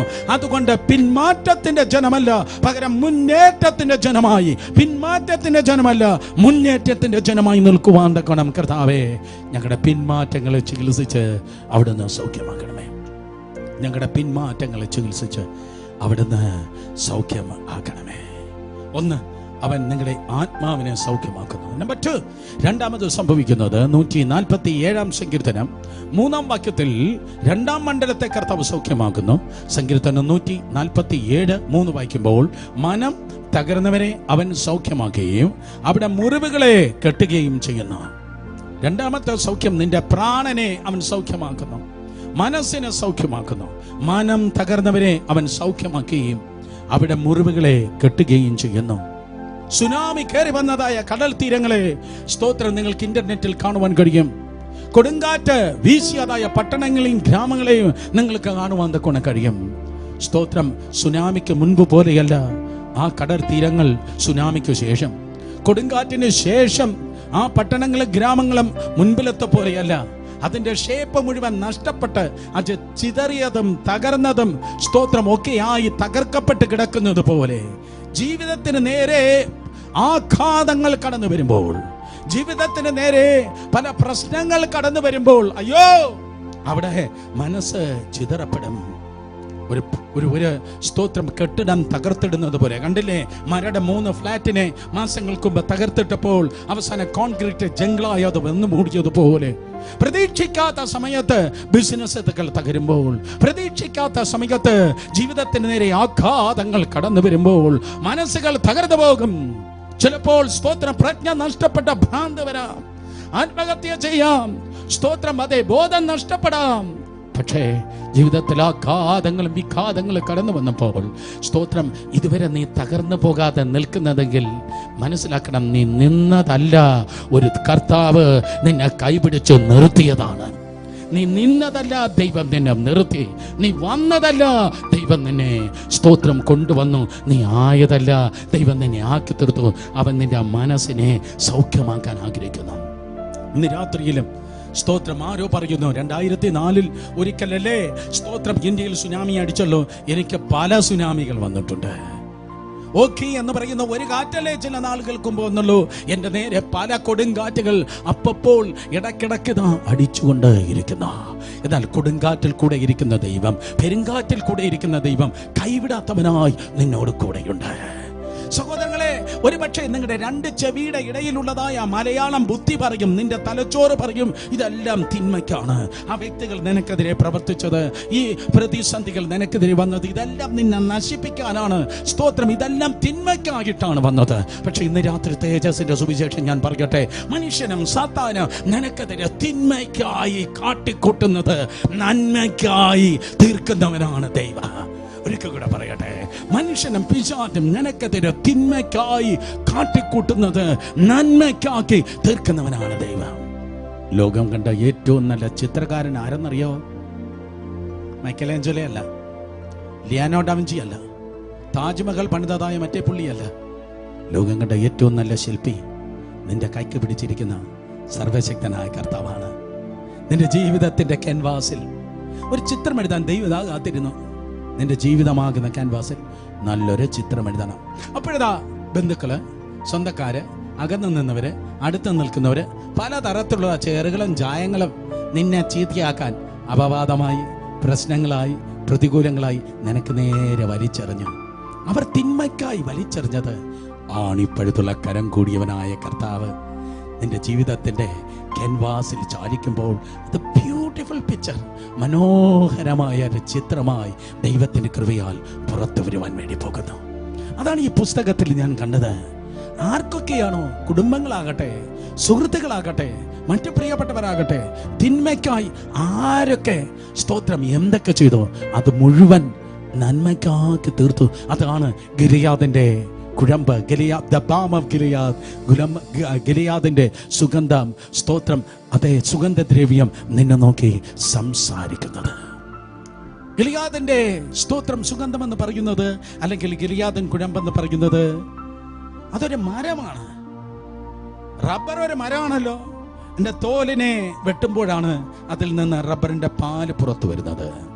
അങ്ങനെയുള്ള പല സ്പൈസസ് കേരളത്തിലുണ്ട്, പല സുഗന്ധവർഗ്ഗങ്ങളുണ്ട്. കറുവപ്പെട്ട പോലെ എൻ്റെ തോലിൽ നിന്നാണ് അതിൻ്റെ സുഗന്ധം പുറത്തേക്ക് വരുന്നത്. അതേപോലെയുള്ളതായ ഒരു കാര്യമാണിത്. സ്തോത്രം, ഇത് യിരെമ്യാ 8:22 നിങ്ങൾക്ക് കാണുവാൻ കഴിയുക. സ്തോത്രം, അതെ. അവിടെ എന്താ സംഭവിക്കുന്നത്? ഗിലിയാദിന്റെ ആ സുഗന്ധ തൈലം അതുണ്ടാകുന്നത് ആ മരം ചതയ്ക്കപ്പെടുന്നത് കൊണ്ടാണ്. മരം ചതയ്ക്കപ്പെടുമ്പോഴാണ്, പലരും ചതഞ്ഞത് കൊണ്ടാണ് അവിടെ നിന്ന് സുഗന്ധം പുറത്തു വരുന്നതെന്ന് മനസ്സ് തകർന്ന് എല്ലാവരും മനസ്സിലാക്കുക. ഉൽപ്പത്തി പുസ്തകം നിങ്ങൾ നോക്കുമ്പോൾ അവിടെ തിരുവചനം പറയുന്നു. ഉൽപ്പത്തി പുസ്തകം 37:25 വായിക്കുമ്പോൾ ഇതാ ഗിലിയാദിൽ നിന്നും കുറച്ച് കച്ചവടക്കാർ വരികയാണ്. ഗിലിയാദിൽ നിന്ന് പുറപ്പെട്ട കച്ചവടക്കാർ അവർ ഈജിപ്തിലേക്ക്, മിസ്രൈമിലേക്ക് പോകുകയാണ്. ഗിലിയാദിൽ നിന്ന് സുഗന്ധവർഗ്ഗങ്ങളും കൊണ്ട് സ്തോത്രം അവർ താൻ നടന്നു പോകുമ്പോൾ 17 വയസ്സ് പ്രായമുള്ളതായ ചെറുക്കനെ വെച്ചിട്ടിരുന്നതായ കുറച്ച് അച്ചാച്ചന്മാർ ഇപ്രകാരം പറഞ്ഞു, സുഗന്ധവർഗം കൊണ്ടുപോകുന്നവരെ, ഒരു അടിമ ചെറുക്കനുണ്ട്, അടിമ ചെറുക്കൻ ഞങ്ങൾ വേണമെങ്കിൽ നിങ്ങൾക്ക് തന്നേക്കാം. സ്തോത്രം, അടിമയായി യോസെഫിനെ അവർ വിറ്റു. അയ്യോ, അവൻ ചതഞ്ഞവനാണ്. ആ കുഴിയിൽ കിടന്നു അവന്റെ വസ്ത്രത്തെ ഊരിയെടുത്തു. ഹാഫ് നേക്കറ്റായി, അർദ്ധനഗ്നനായി അവനെ സ്തോത്രം വിറ്റ് കളഞ്ഞു. പക്ഷെ തിരുവചനം പറയുന്നു, എന്നാൽ യഹോവ യോസഫിനോട് കൂടെ ഉണ്ടായിരുന്നു. എക്സാക്ട്ലി യഹോവ അവനോട് കൂടെ ഉണ്ടായിരുന്നു. കാരണം ഇവർ വന്നത് എവിടെ നിന്നാണ്? ഗിലെയാദിൽ നിന്നാണ് വന്നത്. കർത്താവിന്റെ സൗഖ്യത്തിന്റെ കരം അവരോട് കൂടെ ഉണ്ടെന്ന്. ഇന്ന് രാത്രി ചതഞ്ഞും നുറുകിയും അപവാദം കേട്ടുമായിരിക്കുന്നവരെ, ദൈവം നിങ്ങളോട് കൂടെയുണ്ട്. ഇന്ന് രാത്രി നാണക്കേടുകളിൽ മുങ്ങി നിൽക്കുന്നവരെ, നീ തുലഞ്ഞു പോകത്തില്ല. സ്തോത്രം, നീ ആത്മഹത്യ ചെയ്യത്തില്ല. നിന്റെ ജീവിതം സ്തോത്രം തകർക്കപ്പെടത്തില്ല. കാരണം എന്ത്? നിന്റെ വലം കൈ പിടിച്ച് നടത്തുന്ന ഒരു കർത്താവ് നിന്നോട് കൂടെയുണ്ട്. ഈ രാത്രിയിൽ നിന്റെ മനസ്സ് തകർന്നു കിടക്കുന്നുവെങ്കിൽ, അയ്യോ എൻ്റെ ജീവിതത്തിന് ഇങ്ങനെ വന്നല്ലോ. സ്തോത്രം, ഇതാ ഗിലെയാദിൽ നിന്ന് ഈജിപ്തിലേക്ക് പോകുന്ന ആ കച്ചവടക്കാരുടെ സ്തോത്രം കൂടെ യോസേഫ് പോയി. നിശ്ചയം അവൻ ഒരു സ്തോത്രം ഏതാണ്ട് മണക്കുന്നല്ലോ. യെസ്, ഗിലെയാദിന്റെ കുഴമ്പിന്റെ മണം അനുഭവിച്ചവനായി യോസേഫ് കടന്നുപോയി. സ്വന്തം വീട്ടുകാരാണ് അവരെ തള്ളിയത്, സ്വന്തം സഹോദരന്മാരാണ് അവനെ വിറ്റത്. ഈ ദൂരെ നിന്ന് ആരേലും കല്ലെടുത്തെറിഞ്ഞാൽ നമുക്ക് ഒഴിഞ്ഞു മാറാം. ദൂരെ നിന്ന് കല്ലെടുത്തെറിഞ്ഞാൽ നമുക്ക് ഒഴിഞ്ഞു മാറാം. പക്ഷെ കൂടെ നിൽക്കുന്നവർ സൂചി കൊണ്ട് കുത്തിയാൽ നമുക്ക് ഒഴിഞ്ഞു മാറുവാൻ കഴിയത്തില്ല. അർത്ഥം, അകലെ നിന്ന് പ്രശ്നമുണ്ടാക്കുന്നവരെക്കാൾ എനിക്കും നിനക്കും വേദനയാണ് അടുത്ത് നിന്ന് പ്രശ്നമുണ്ടാക്കുമ്പോൾ. അവന്റെ മനസ്സ് തകർന്നു. കേൾക്കാത്ത അപവാദം അവൻ കേട്ടു. ചെയ്യാത്ത കുറ്റത്തിന് അവൻ ജയിലിൽ കിടന്നു. പക്ഷേ വേദപുസ്തകം പറയുന്നു, തിന്മയ്ക്കായിട്ടാണ് ഇവരെല്ലാം ഇത് ചെയ്തത്. തിന്മയ്ക്കായിട്ടാണ് ചെയ്തത്. പക്ഷേ ഞാൻ നിങ്ങളെ നോക്കി പറയട്ടെ, ഒരു വാഗ്ദത്തമുണ്ടെങ്കിൽ ഒരു പ്രോസസ് ഉണ്ട്. If there is a promise, there is a process. ആ പ്രോസസ്സിലൂടെ പോയാൽ മാത്രമേ നിങ്ങൾക്ക് ആ ദൈവത്തിന്റെ പദ്ധതിയിൽ എത്തിച്ചേരുവാൻ കഴിയത്തുള്ളൂ. ആ ദൈവത്തിന്റെ വാഗ്ദത്തത്തെ എത്തുവാൻ ദൈവത്തിന്റെ പ്രോസസ്സിലൂടെ നീ കടന്നു പോയേ പറ്റത്തുള്ളൂ. അവസാനം യോസേഫ് പറയുകയാണ്, ഹേ സഹോദരന്മാരെ, 50:20 ഉൽപ്പത്തി 50:20 യോസേഫ് പറയുന്നു, നിങ്ങൾ തിന്മയ്ക്കായി ചെയ്തു, പക്ഷെ ദൈവമോ അത് ഈ ജനത്തിന് വേണ്ടി നന്മയ്ക്കാക്കി തീർത്ത്. ഈ ജനത്തിന് വേണ്ടി, എനിക്ക് വേണ്ടി മാത്രമല്ല, ഈ ജനത്തിന് വേണ്ടി കൂടെ നന്മയ്ക്കാക്കി തീർത്തു. ദൈവദാസന്മാരെ, അഭിഷിക്തരെ, സുവിശേഷ വേലക്കാരെ, അവർ നിനക്കിട്ട് തിന്മയ്ക്കായിട്ടാണ് ചെയ്തത്. പക്ഷെ ദൈവത്തിന്റെ കൃപയാൽ നിനക്ക് മാത്രമല്ല, ഈ ജനത്തിന് വേണ്ടി, അർത്ഥം നിന്റെ മുൻപിലൂടെ പോകുന്നതായ, നിന്റെ മുൻപിൽ കൂടി വരുന്നതായ ജനത്തിന് വേണ്ടി കൂടെ അത് നന്മയ്ക്കാക്കി കൂട്ടുക ചേർക്കുന്നവനാണ് ദൈവം. നിനക്ക് മാത്രമല്ല അത് അനുഗ്രഹം, നിന്റെ മുൻപിൽ കൂടി വരുന്നതായ ജനത്തിന് പോലും അത് അനുഗ്രഹമാകും. കാരണം കരഞ്ഞവനല്ലേ കണ്ണുനീരെന്തെന്നറിയാത്തുള്ളൂ, പട്ടിണി കിടന്നവനല്ലേ വിശപ്പെന്തെന്നറിയത്തുള്ളൂ, നിന്ദിക്കപ്പെട്ടവനല്ലേ അതിൻ്റെ കയ്പെന്തെന്ന് അറിയത്തുള്ളൂ, അപവാദം കേട്ടവനല്ലേ അതിൻ്റെ വേദന എന്തെന്ന് അറിയത്തുള്ളൂ. പക്ഷെ അതൊരു പ്രോസസ്സാണ്. സ്തോത്രം, പിടിച്ചു നിൽക്കണം. മനസ്സ് തളർന്നു പോകരുത്, പിടിച്ചു നിൽക്കണം. എത്ര ക്രൈസിസ് വന്നാലും പിടിച്ചു നിൽക്കണം.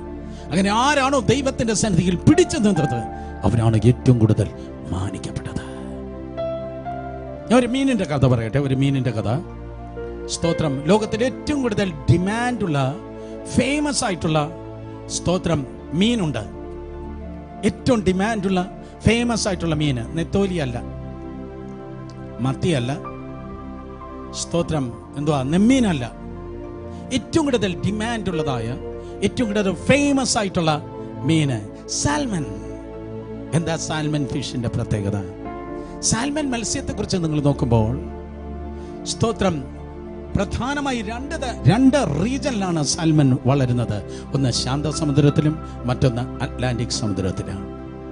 സാൽമൺ വളർന്ന് മൊട്ടനായി പെൺ സാൽമൺ, മമ്മി സാൽമൺ അല്ലെങ്കിൽ അമ്മ സാൽമൺ മുട്ടയിടേണ്ട സമയമാകുമ്പോൾ, സ്തോത്രം, ഒക്ടോബർ നവംബർ മാസങ്ങളിൽ 2500 കിലോമീറ്റർ അത് യാത്ര ചെയ്ത് സമുദ്രത്തിൽ നിന്ന് നദികളിലേക്ക് പ്രവേശിക്കാൻ. ടോട്ടൽ ജേണി സമുദ്രത്തിൽ നദിയിലേക്ക് കയറി പർവ്വത ശിഖരങ്ങളിലുള്ള അല്ലെങ്കിൽ മലമടക്കുകളിലുള്ളതായ ഒഴുക്ക് കുറഞ്ഞതായ സ്ഥലങ്ങളാണ് അത് മുട്ടയിടുന്നത്. അതിന്റെ ടോട്ടൽ ജേണി 2500 കിലോമീറ്റർ ആണ്. സമുദ്രത്തിൽ നിന്ന് നദികളിലേക്ക് സാൽമൺ പ്രവേശിക്കും. അർത്ഥം, സ്തോത്രം, നാഷണൽ ജോഗ്രഫി ചാനലിൽ ഇന്ന് ഉച്ചയ്ക്ക് ശേഷം സ്തോത്രം ഞാനിത് ചെക്ക് ചെയ്യുമ്പോൾ കണ്ടു. അതെ, താഴേക്ക് മലമടക്കളുടെ താഴേക്ക് കുഞ്ഞു കുഞ്ഞു വെള്ളച്ചാട്ടങ്ങൾ ഒഴുകുമ്പോൾ നല്ല മോട്ടൺ സാൽമൺ മത്സ്യം അത് ചാടി മുകളിലേക്ക് വരികയാണ്. ചാടി മുകളിലേക്ക് വരികയാണ്. കാര്യം തന്റെ മുൻപിൽ ഒരു ദൗത്യമുണ്ട്, എന്റെ മുൻപിൽ ഒരു ദൗത്യമുണ്ട്. സ്തോത്രം. ആ ദൗത്യം നിശ്ചയമായും നിറവേറ്റി തന്നെയാകണം. ഇന്ന് രാത്രി ദൗത്യമുള്ള ദൈവദാസന്മാർ, ദൗത്യമുള്ള ദൈവമക്കൾ കേൾക്കട്ടെ. ലോക സ്ഥാപനത്തിന് മുമ്പേ ക്രിസ്തു നിന്നെ തിരഞ്ഞെടുത്ത ദൈവിക ദൗത്യമുള്ളവർക്കായി ഞാൻ ദൈവത്തെ സ്തുതിക്കുന്നു. അവർ കേൾക്കട്ടെ. ആ വെള്ളച്ചാട്ടങ്ങൾ താഴേക്ക് പിടിക്കുമ്പോൾ സാൽമൻ പറയും, ഞാൻ മേലേക്കാണ് ചാടുന്നത്, മേലേക്കാണ് ഞാൻ ചാടുന്നത്. ഈ ഒഴുക്കിനെ ഞാൻ എതിർത്ത് നിൽക്കുകയാണ്. മറ്റു മത്സ്യങ്ങളെല്ലാം താഴോട്ട് പോകുകയാണ്. ഒഴുക്കിന്റെ താളത്തിനും ഓളത്തിനും അനുസരിച്ച് മറ്റുള്ള എല്ലാ മത്സ്യങ്ങൾ താഴേക്ക് പോകുമ്പോൾ സാൽമൻ പറയും, no no no no no no, ഞാൻ മറ്റുള്ളവരെ പോലെയല്ല, ഞാൻ മറ്റ് ചാളയെ പോലെ, മത്തിയെ പോലെ, കിങ് ഫിഷിനെ പോലെ, അതായത് സ്തോത്രം നെമ്മീനെ പോലെയല്ല. എന്റെ വിളി മറ്റൊന്നാണ്, എന്റെ തെരഞ്ഞെടുപ്പ് മറ്റൊന്നാണ്. ഈ ഒഴുക്കിന് നേരെ എതിർത്തുന്ന ഞാൻ മേലേക്ക് പോകട്ടെ. അങ്ങനെ മലകളുടെ ഇടയിൽ, കുന്നുകളുടെ ഇടയിൽ സ്തോത്രം ഷാലോ വാട്ടറിൽ വന്ന് അത് മുട്ടയിട്ട് 2500 കിലോമീറ്റർ യാത്ര ചെയ്ത് അത് തിരിച്ചു പോകും. ഏറ്റവും ദുഃഖകരമായ കാര്യം 10% മാത്രമേ ജീവനോട് പിന്നെ കാണത്തുള്ളൂ. കാരണം ഇത്രയും ഇത് യാത്ര ചെയ്ത് വന്ന് മുട്ടയിട്ട് ഈ ലോങ് ജേണി എടുത്ത് തിരിച്ചു ചെല്ലുമ്പോൾ ഭൂരിപക്ഷം സാൽമൺ മത്സ്യങ്ങളും മരിച്ചിരിക്കുക. പക്ഷെ അത് ദുഃഖത്തോടെയല്ല മരിക്കുന്നത്, സന്തോഷത്തോടെയാണ് മരിക്കുന്നത്. കാരണം ഞാൻ മരിച്ചാലും ഒരു വലിയ കൂട്ടം മുട്ടയെ ഞാൻ നിക്ഷേപിച്ചിട്ടുണ്ട്, വലിയൊരു കൂട്ടം മുട്ടയെ ഞാൻ നിക്ഷേപിച്ചിട്ടുണ്ട്. പല കുഞ്ഞുങ്ങൾ ഇതാ പുറത്തു വരുവാൻ വേണ്ടി പോകുകയാണ്, പല കുട്ടികൾ പുറത്തു വരുവാൻ വേണ്ടി പോകുകയാണ്. ആ ദൗത്യത്തിന് നാഷണൽ ജോഗ്രഫി ചാനൽ കൊടുക്കുന്നതായ പേരിതാണ് ദ സൂയിസൈഡ് മിഷൻ. മലയാളത്തിന് തുല്യമായിട്ടുള്ള ഒരു സ്തോത്രം, അതെ വാക്ക് ഞാൻ കണ്ടില്ല. ആത്മഹത്യാ ദൗത്യം എന്ന് പറയത്തക്ക ക്രമത്തിൽ ഒരു സൂയിസൈഡ് മിഷൻ. സ്തോത്രം. അത് ഒഴുക്കിന് താഴേക്കല്ല, ഒഴുക്കിന് മേലേക്ക് പോകുന്ന. കമാൺ. ഇന്ന് അപവാദങ്ങൾക്ക് എതിരെ, പ്രതിസന്ധികൾക്ക് മീതെ, ഒറ്റപ്പെടലിന് എതിരെ, നിരാശയ്ക്ക് എതിരെ, കണ്ണുനീരിനെതിരെ സ്തോത്രം ജീവിക്കുന്ന ക്രിസ്തുവിന്റെ ഒരു സാൽമനായി ദൈവത്തിന്റെ കൃപയാൽ ഒഴുക്കിനെതിരെ നീങ്ങ്. പിടിച്ചതല്ല, പിടിച്ചതല്ല, പിടിച്ചതല്ല. യേശുവിന്റെ നാമത്തിൽ പിടിച്ചതല്ല. പൊട്ടക്കിണറ്റി കിടന്നു, പതറിയില്ല. പൊത്തിഫറയുടെ വീട്ടിൽ കൊണ്ടുപോയി, പതറിയില്ല. കേൾക്കാൻ കൊള്ളാത്ത അവാദം കേട്ടു, പതറിയില്ല. ജയിലിൽ കിടന്നു, പതറിയില്ല. കാരണം എനിക്കൊരു സ്വപ്നമുണ്ട്, എനിക്കൊരു സ്വപ്നമുണ്ട്. സ്തോത്രം. എൻ്റെ അപ്പനും അമ്മയും സഹോദരങ്ങളും ആരും അറിഞ്ഞില്ല, പക്ഷേ എൻ്റെ ദൈവം എൻ്റെ എഫേർട്ട് അറിഞ്ഞു. ഇന്ന് രാത്രി ആരോട് പറയട്ടെ, നിന്റെ പേര് നിന്റെ പ്രിയപ്പെട്ടവർക്ക് പോലും അറിയാത്തില്ല. നീ ദൈവത്തിന് വേണ്ടി എടുക്കുന്ന എഫേർട്ട് മറ്റാർക്കും അറിയത്തില്ല. നീ എത്ര ഉപവസിച്ചു, എത്ര പ്രാർത്ഥിച്ചു, എത്രത്തോളം നീ ദൈവത്തിൻ്റെ നാമത്തിൻ്റെ മഹത്വത്തിന് വേണ്ടി സ്തോത്രം നിന്നെ തന്നെ അങ്ങ് പിഴിഞ്ഞു ഊറ്റി ഒഴിക്കുന്നു, പാനീയ യാഗമാക്കുന്നു. വേറെ ആർക്കും അറിയത്തില്ല. പക്ഷേ ദൈവത്തിന് നിന്റെ സ്തോത്രം, ആ ദൗത്യം വളരെ നന്നായി. ദൈവത്തിന് നിന്റെ ആ സ്തോത്രം എന്തോ പറയാണ്ട, ഈ എഫേർട്ട്, നീ ഇടുന്ന എഫേർട്ട് വേറെ ആർക്കും അറിയത്തില്ല, പക്ഷെ ദൈവത്തിന് അറിയാം. അതായിരുന്നു യോസേഫ്. അവർ തിന്മയ്ക്കായിട്ടാണ് ചെയ്തത്, പക്ഷെ ദൈവം അത് മാനിച്ചു, ദൈവം അത് നന്മയ്ക്കാക്കി, ദൈവത്തെ നന്മയ്ക്കാക്കി. യോസേഫെ പക്ഷേ അവസാനം വാഗ്ദത്ത ദേശങ്ങൾ നോക്കുമ്പോഴേ, യോസേഫെ നിന്റെ പേരില്ലല്ലോ, രൂബേന്യ ഗോത്രം, ഗാദിന് ഗോത്രം, മനുഷ്യ ഗോത്രം, ആ ഗോത്രം, ഈ ഗോത്രമുണ്ട്, യോസേഫിന്റെ ഗോത്രത്തിൽ ഇത് കൊടുത്തു എന്നില്ലല്ലോ. യോസേഫ് പറയും, പക്ഷേ എൻ്റെ പേരില്ലെങ്കിൽ എനിക്ക് ഇരട്ടി അനുഗ്രഹമാണ് എൻ്റെ പിള്ളേരുടെ പേരിൽ കിട്ടിയത്. ഒന്ന് മനശ്ശയുടെ ഗോത്രം, മറ്റൊന്ന് എഫ്രൈമിൻ്റെ ഗോത്രം. യോസേഫ് പറയും, എൻ്റെ കുഞ്ഞുങ്ങളിൽ അടുത്ത തലമുറയിൽ എനിക്ക് കിട്ടിയത് ഇരട്ടി അനുഗ്രഹമാണ്. ഒന്ന് മനശ്ശയുടെ ഗോത്രം, മറ്റൊന്ന് എഫ്രൈമിൻ്റെ ഗോത്രം. ഇന്ന് രാത്രി അധികം കരഞ്ഞ അമ്മമാർ കേൾക്കട്ടെ, അധികം വേദനിച്ച അപ്പന്മാർ കേൾക്കട്ടെ, നിന്റെ അടുത്ത തലമുറയിലേക്ക് ഇരട്ടി നന്മയായി, ഇരട്ടി നന്മയായി ദൈവത്തിന് ഏതാണ്ട് വലുത് സ്തോത്രം നൽകുവാനുണ്ട്. മറ്റുള്ളവർ പ്രാപിക്കുന്നതിനേക്കാൾ ഇരട്ടി നന്മയായ പ്രവൃത്തി, ഇരട്ടി അനുഗ്രഹം, ഇരട്ടി അഭിഷേകം, ഇരട്ടിയായ ദൈവത്തിൻ്റെ മഹത്വം നിന്റെ ജീവിതത്തിൽ കർത്താവിന് ഇരട്ടിയായി പകരുവാനുണ്ട്. അതുകൊണ്ട് നിന്റെ മനസ്സ് ക്ഷീണിക്കാതെ പിടിച്ചു നിന്നാടെ.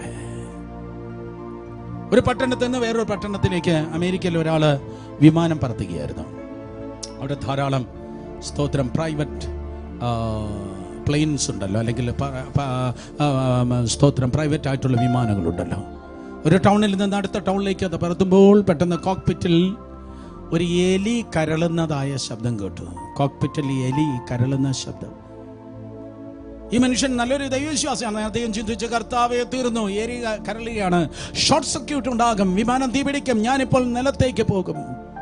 പക്ഷെ പെട്ടെന്ന് അദ്ദേഹത്തിനൊരു ചിന്ത കടന്നു വന്നു. ഈ അന്തരീക്ഷത്തിൽ ഒരു സർട്ടൻ ലെവലിൽ മാത്രമേ സ്തോത്രം അതേ എലിക്ക് ജീവിച്ചിരിക്കാൻ കഴിയത്തുള്ളൂ. അദ്ദേഹം കൺട്രോൾ ടവറുമായി ബന്ധപ്പെട്ടിട്ട് ഇപ്രകാരം പറഞ്ഞു, പിന്നെ എനിക്കൊരു കുഴപ്പമുണ്ട്, കോക്പിറ്റിൽ ഒരു പ്രത്യേക ശബ്ദം കേൾക്കുന്നു, എനിക്കൊരു കുഴപ്പമുണ്ട്, ഞാൻ മേലേക്ക് പോകുവാൻ അനുവാദം തരണം. ആ കൺട്രോൾ ടവറിൽ ഇരുന്നവർ അതിശയിച്ചു പറഞ്ഞു, സാധാരണ കുഴപ്പം വരുമ്പോൾ എല്ലാവരും താഴേക്കാണ് വരുന്നത്, പക്ഷെ അദ്ദേഹം പറഞ്ഞു, നോ, ഈ കുഴപ്പമുള്ളപ്പോൾ ഞാൻ മേലേക്ക് കയറട്ടെ. അഭിമാനം താൻ മേലേക്ക് പറത്തി. ആ എലി കരളുന്ന ശബ്ദം കുറഞ്ഞ് വിമാനം മേലേക്ക് പോകുന്നതനുസരിച്ച് അത് കുറഞ്ഞ് അത് നിശ്ചലമായി. അനിർദ്ദിഷ്ട പട്ടണത്തിന് മുകളിലേക്ക് താനിതാ പറന്നെത്തി. സ്തോത്രം, സേഫായിട്ട് താഴേക്ക് വിമാനത്തെ കൊണ്ടുവന്നു. ടച്ച് ഡൗൺ ആയി, വിമാനം നിലത്തിറക്കി. അത് പാർക്ക് ചെയ്യുമ്പോൾ ചത്ത ഒരു തണുത്ത എലി ആ കോക്പിറ്റിൽ നിന്ന് താഴേക്ക് വീണു. ഇന്ന് രാത്രി ഏതെങ്കിലും തിന്മയുടെ എലികൾ കരളുന്നത് പോലെയുള്ള ശബ്ദം നിനക്കെതിരെ കേൾക്കുമ്പോൾ, നിനക്കെതിരെ ഏതെങ്കിലും തിന്മയുടെ ശക്തികളും ശബ്ദങ്ങളും സ്തോത്രം കേൾക്കുമ്പോൾ, നിന്റെ വിശ്വാസത്തെ താഴേക്കല്ല കൊണ്ടുപോകേണ്ടത്, ഗിയർ ചേഞ്ച് ചെയ്ത് നിന്റെ വിശ്വാസത്തെ മേലേക്ക് കൊണ്ടുപോകും, നിന്റെ പ്രാർത്ഥനയെ മേലേക്ക് കൊണ്ടുപോകും. പിടിച്ചുന്നില്ല, ദൈവത്തിന് കൃപയാൽ പിടിച്ചുന്നില്ല. അവൻ നിന്റെ മനസ്സിനെ സൗഖ്യമാക്കി ബലപ്പെടുത്തട്ടെ. കണ്ടിട്ടില്ലാത്ത ഭയങ്കര പദ്ധതിക്കായി 2020 സാൽമനായി അടുത്ത തലമുറയ്ക്ക് പോയി ഇമ്പാക്ട് ചെയ്യുവാൻ തക്കോണം ഇതുവരെ ആരും കൊടുത്തിട്ടില്ലാത്ത കോൺട്രിബ്യൂഷൻ ദൈവത്തിന്റെ രാജ്യത്തിന് വേണ്ടി നൽകുവാൻ തക്കോണം. യേശുവിൻ നാമത്തിൽ ഒഴുക്കിനനുസരിച്ച് താഴോട്ട്, ഒഴുക്കിനനുസരിച്ച് എന്റെ താളവും ഓളവും അനുസരിച്ച് താഴേക്കല്ല, അതിനെ എതിർത്ത്, സാഹചര്യത്തെ എതിർത്ത്, പ്രതിസന്ധികളെ എതിർത്ത് മേലേക്ക് പോ. അവൻ നിന്റെ മനസ്സിനെ ബലപ്പെടുത്തട്ടെ, നിന്റെ മനസ്സിനെ അവൻ സൗഖ്യമാക്കി ബലപ്പെടുത്തുമാറാകട്ടെ. തകർന്ന മനസ്സിനെ കർത്താവ് സൗഖ്യമാക്കുന്നു, പിന്മാറ്റങ്ങളെ സൗഖ്യമാക്കുന്നു. 2, തകർന്ന മനസ്സിനെ സൗഖ്യമാക്കുന്നു. മൂന്നാമതായി യഹോവ റാഫ, മൂന്നാമതായി സൗഖ്യമാക്കുന്നതാണ് നമ്മുടെ ശരീരത്തെ അവൻ സൗഖ്യമാക്കുന്നു. 103-ാം സങ്കീർത്തനം 3-ാം വാക്യം പറയുന്നു, അവൻ നിന്റെ അകൃത്യമൊക്കെ മോചിക്കുന്നു, നിന്റെ ചില രോഗങ്ങൾ മാത്രം സൗഖ്യമാക്കുന്നു എന്നല്ല, നിന്റെ സകല രോഗങ്ങളെ സൗഖ്യമാക്കുന്നു. ഹീലിംഗ് എന്ന് പറയുന്നത് ഒരു ഫീലിംഗ് അല്ല. ഹീലിംഗ് എന്ന് പറയുന്നത് അനുഭവമാണ്, ഒറിജിനലാണ്. സ്തോത്രം, മെഡിക്കൽ സയൻസിന് കഴിയാത്തത്, ഡോക്ടർമാർക്ക് കഴിയാത്തത്, ആശുപത്രികൾ കൈവിട്ടത്, സ്തോത്രം, അസാധ്യമെന്ന് മനുഷ്യൻ പറഞ്ഞത് ഇന്നും സാധ്യമാക്കുന്നവനാണ് യേശു. ആരൊക്കെ എന്തൊക്കെ പറഞ്ഞാലും, ഏതവനൊക്കെ പരിഹസിച്ചാലും, ഏതവനൊക്കെ ക്രിട്ടിസൈസ് ചെയ്താലും, യേശു ക്രിസ്തു ഇന്നലെയും ഇന്നും എന്നേക്കും അനന്യം തന്നെ. ഹല്ലേലൂയ. വർഷങ്ങൾക്ക് ചില സ്തോത്രം സംഘടനക്കാര്, പേടിത്തൊണ്ടന്മാര് അതേ ഒരുമിച്ച് കൂടിയിരുന്ന് ഇപ്രകാരം പറഞ്ഞു, ഞങ്ങൾ രോഗശാന്തി ചെയ്യത്തില്ല. ലജ്ജാവഹം. യേശു കർത്താവ് ശിഷ്യന്മാരെ വിളിച്ചിട്ട് ഇപ്രകാരം പറഞ്ഞു, കടന്നു പോകുവിൻ, സുവിശേഷം പ്രസംഗിപ്പിൻ, ഭൂതങ്ങളെ പുറത്താക്കുവിൻ, രോഗികളെ സൗഖ്യമാക്കുവാൻ.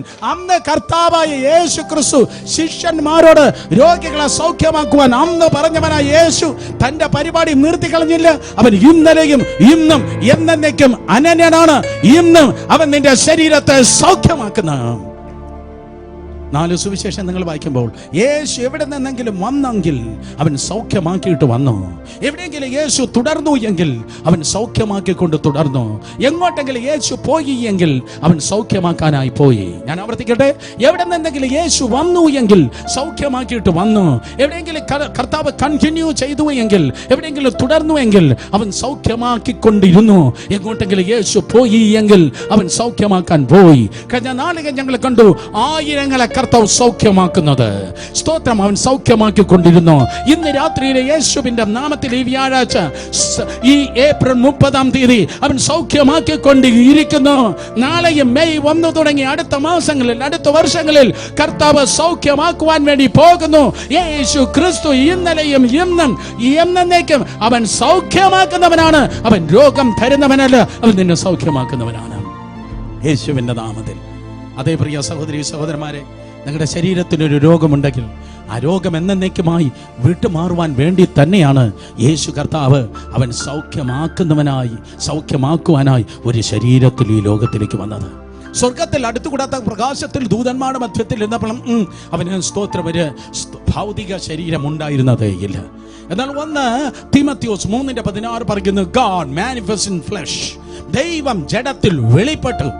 ദൈവം ജഡത്തിൽ വെളിപ്പെട്ടത് നിന്റെ ജഡത്തെ അഥവാ നിന്റെ ശരീരത്തെ സൗഖ്യമാക്കുവാനാണ്. അവനൊരു ശരീരം ആവശ്യമായി വന്നത്. തിരുവചനം ആ ശരീരത്തെക്കുറിച്ച് പറയുന്നു. ഉത്തമഗീതം 2:1, 5:10.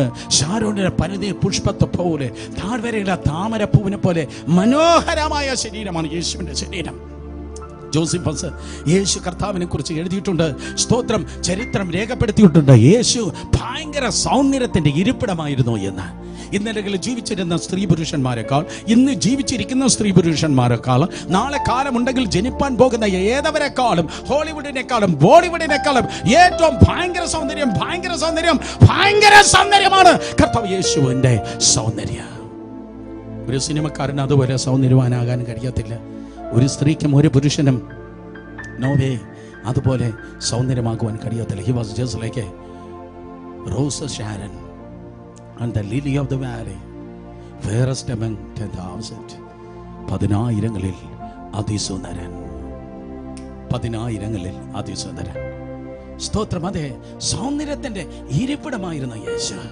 ഒരു ദിവസം പീലാത്തോസ് തന്റെ ഔദ്യോഗിക രഥത്തിൽ അവൻ കടന്നു പോകുകയാണ്. ഒരു മരത്തിന്റെ കീഴിൽ 100 ആൾക്കാർ ഇതാ കൂടിയിരിക്കുന്നു. സ്തോത്രം. ഒരാൾ അവരോട് വചനം പറയുന്ന, ഒരാൾ അവരോട് പ്രസംഗിക്കുന്ന. പീലാത്തോസ് തിരിഞ്ഞ് നോക്കി. ആ സൗന്ദര്യമുള്ളതായ വ്യക്തിയെ തിരിഞ്ഞു വെച്ചു, അവൻ ആരാണ്? അപ്പൊ കൂടെ ഉള്ളവർ പറഞ്ഞു, അതാണ് നസറേത്തിൽ നിന്നുള്ളതായ പ്രവാചകനാകുന്ന യേശു. ചരിത്രം പറയുന്ന അതാണ്. പീലാത്തോസ് പറഞ്ഞു, അയ്യോ, ഇത്രയും സൗന്ദര്യമുള്ളതായ ഒരു മനുഷ്യനെ ഇതിനു മുമ്പ് ഞാൻ കണ്ടിട്ടേയില്ല. അത് യേശു കർത്താവ്. അവൻ അത്രയും സൗന്ദര്യമുള്ളവനാണ്. ചേർന്ന് പാടാമോ? ശാരോനിൻ പനീർ പുഷ്പം അവനെ ഞാൻ കണ്ടെത്തി. 10,000-ങ്ങളിൽ ഏറ്റവും സുന്ദരനേ. ശാരോനിൻ പനീർ പുഷ്പം അവനെ ഞാൻ കണ്ടെത്തിയേ. 10,000-ങ്ങളിൽ ഏറ്റവും സുന്ദരനേ. യേശുവിൻ തോഴനെ കണ്ടേ എനിക്കെല്ലാമായവനേ. 10,000-ങ്ങളിൽ ഏറ്റവും സുന്ദരനേ.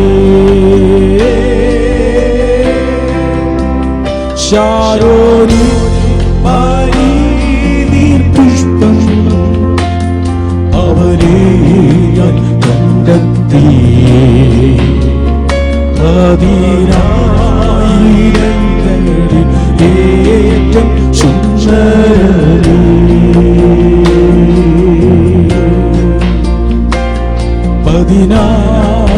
10,000-ങ്ങളിൽ ഏറ്റവും സുന്ദരനേ.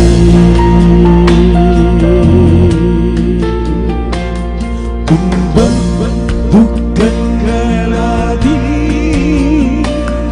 ആശ്വാസം നൽകുമ്പോ എന്താരെല്ലാം ചുറ്റക്കാമില്ലേറ്റ. ശാരോനിൻ പനീർ പുഷ്പം അവനെ കണ്ടെത്തിയേ. 10,000-ങ്ങളിൽ ഏറ്റവും സുന്ദരനേ.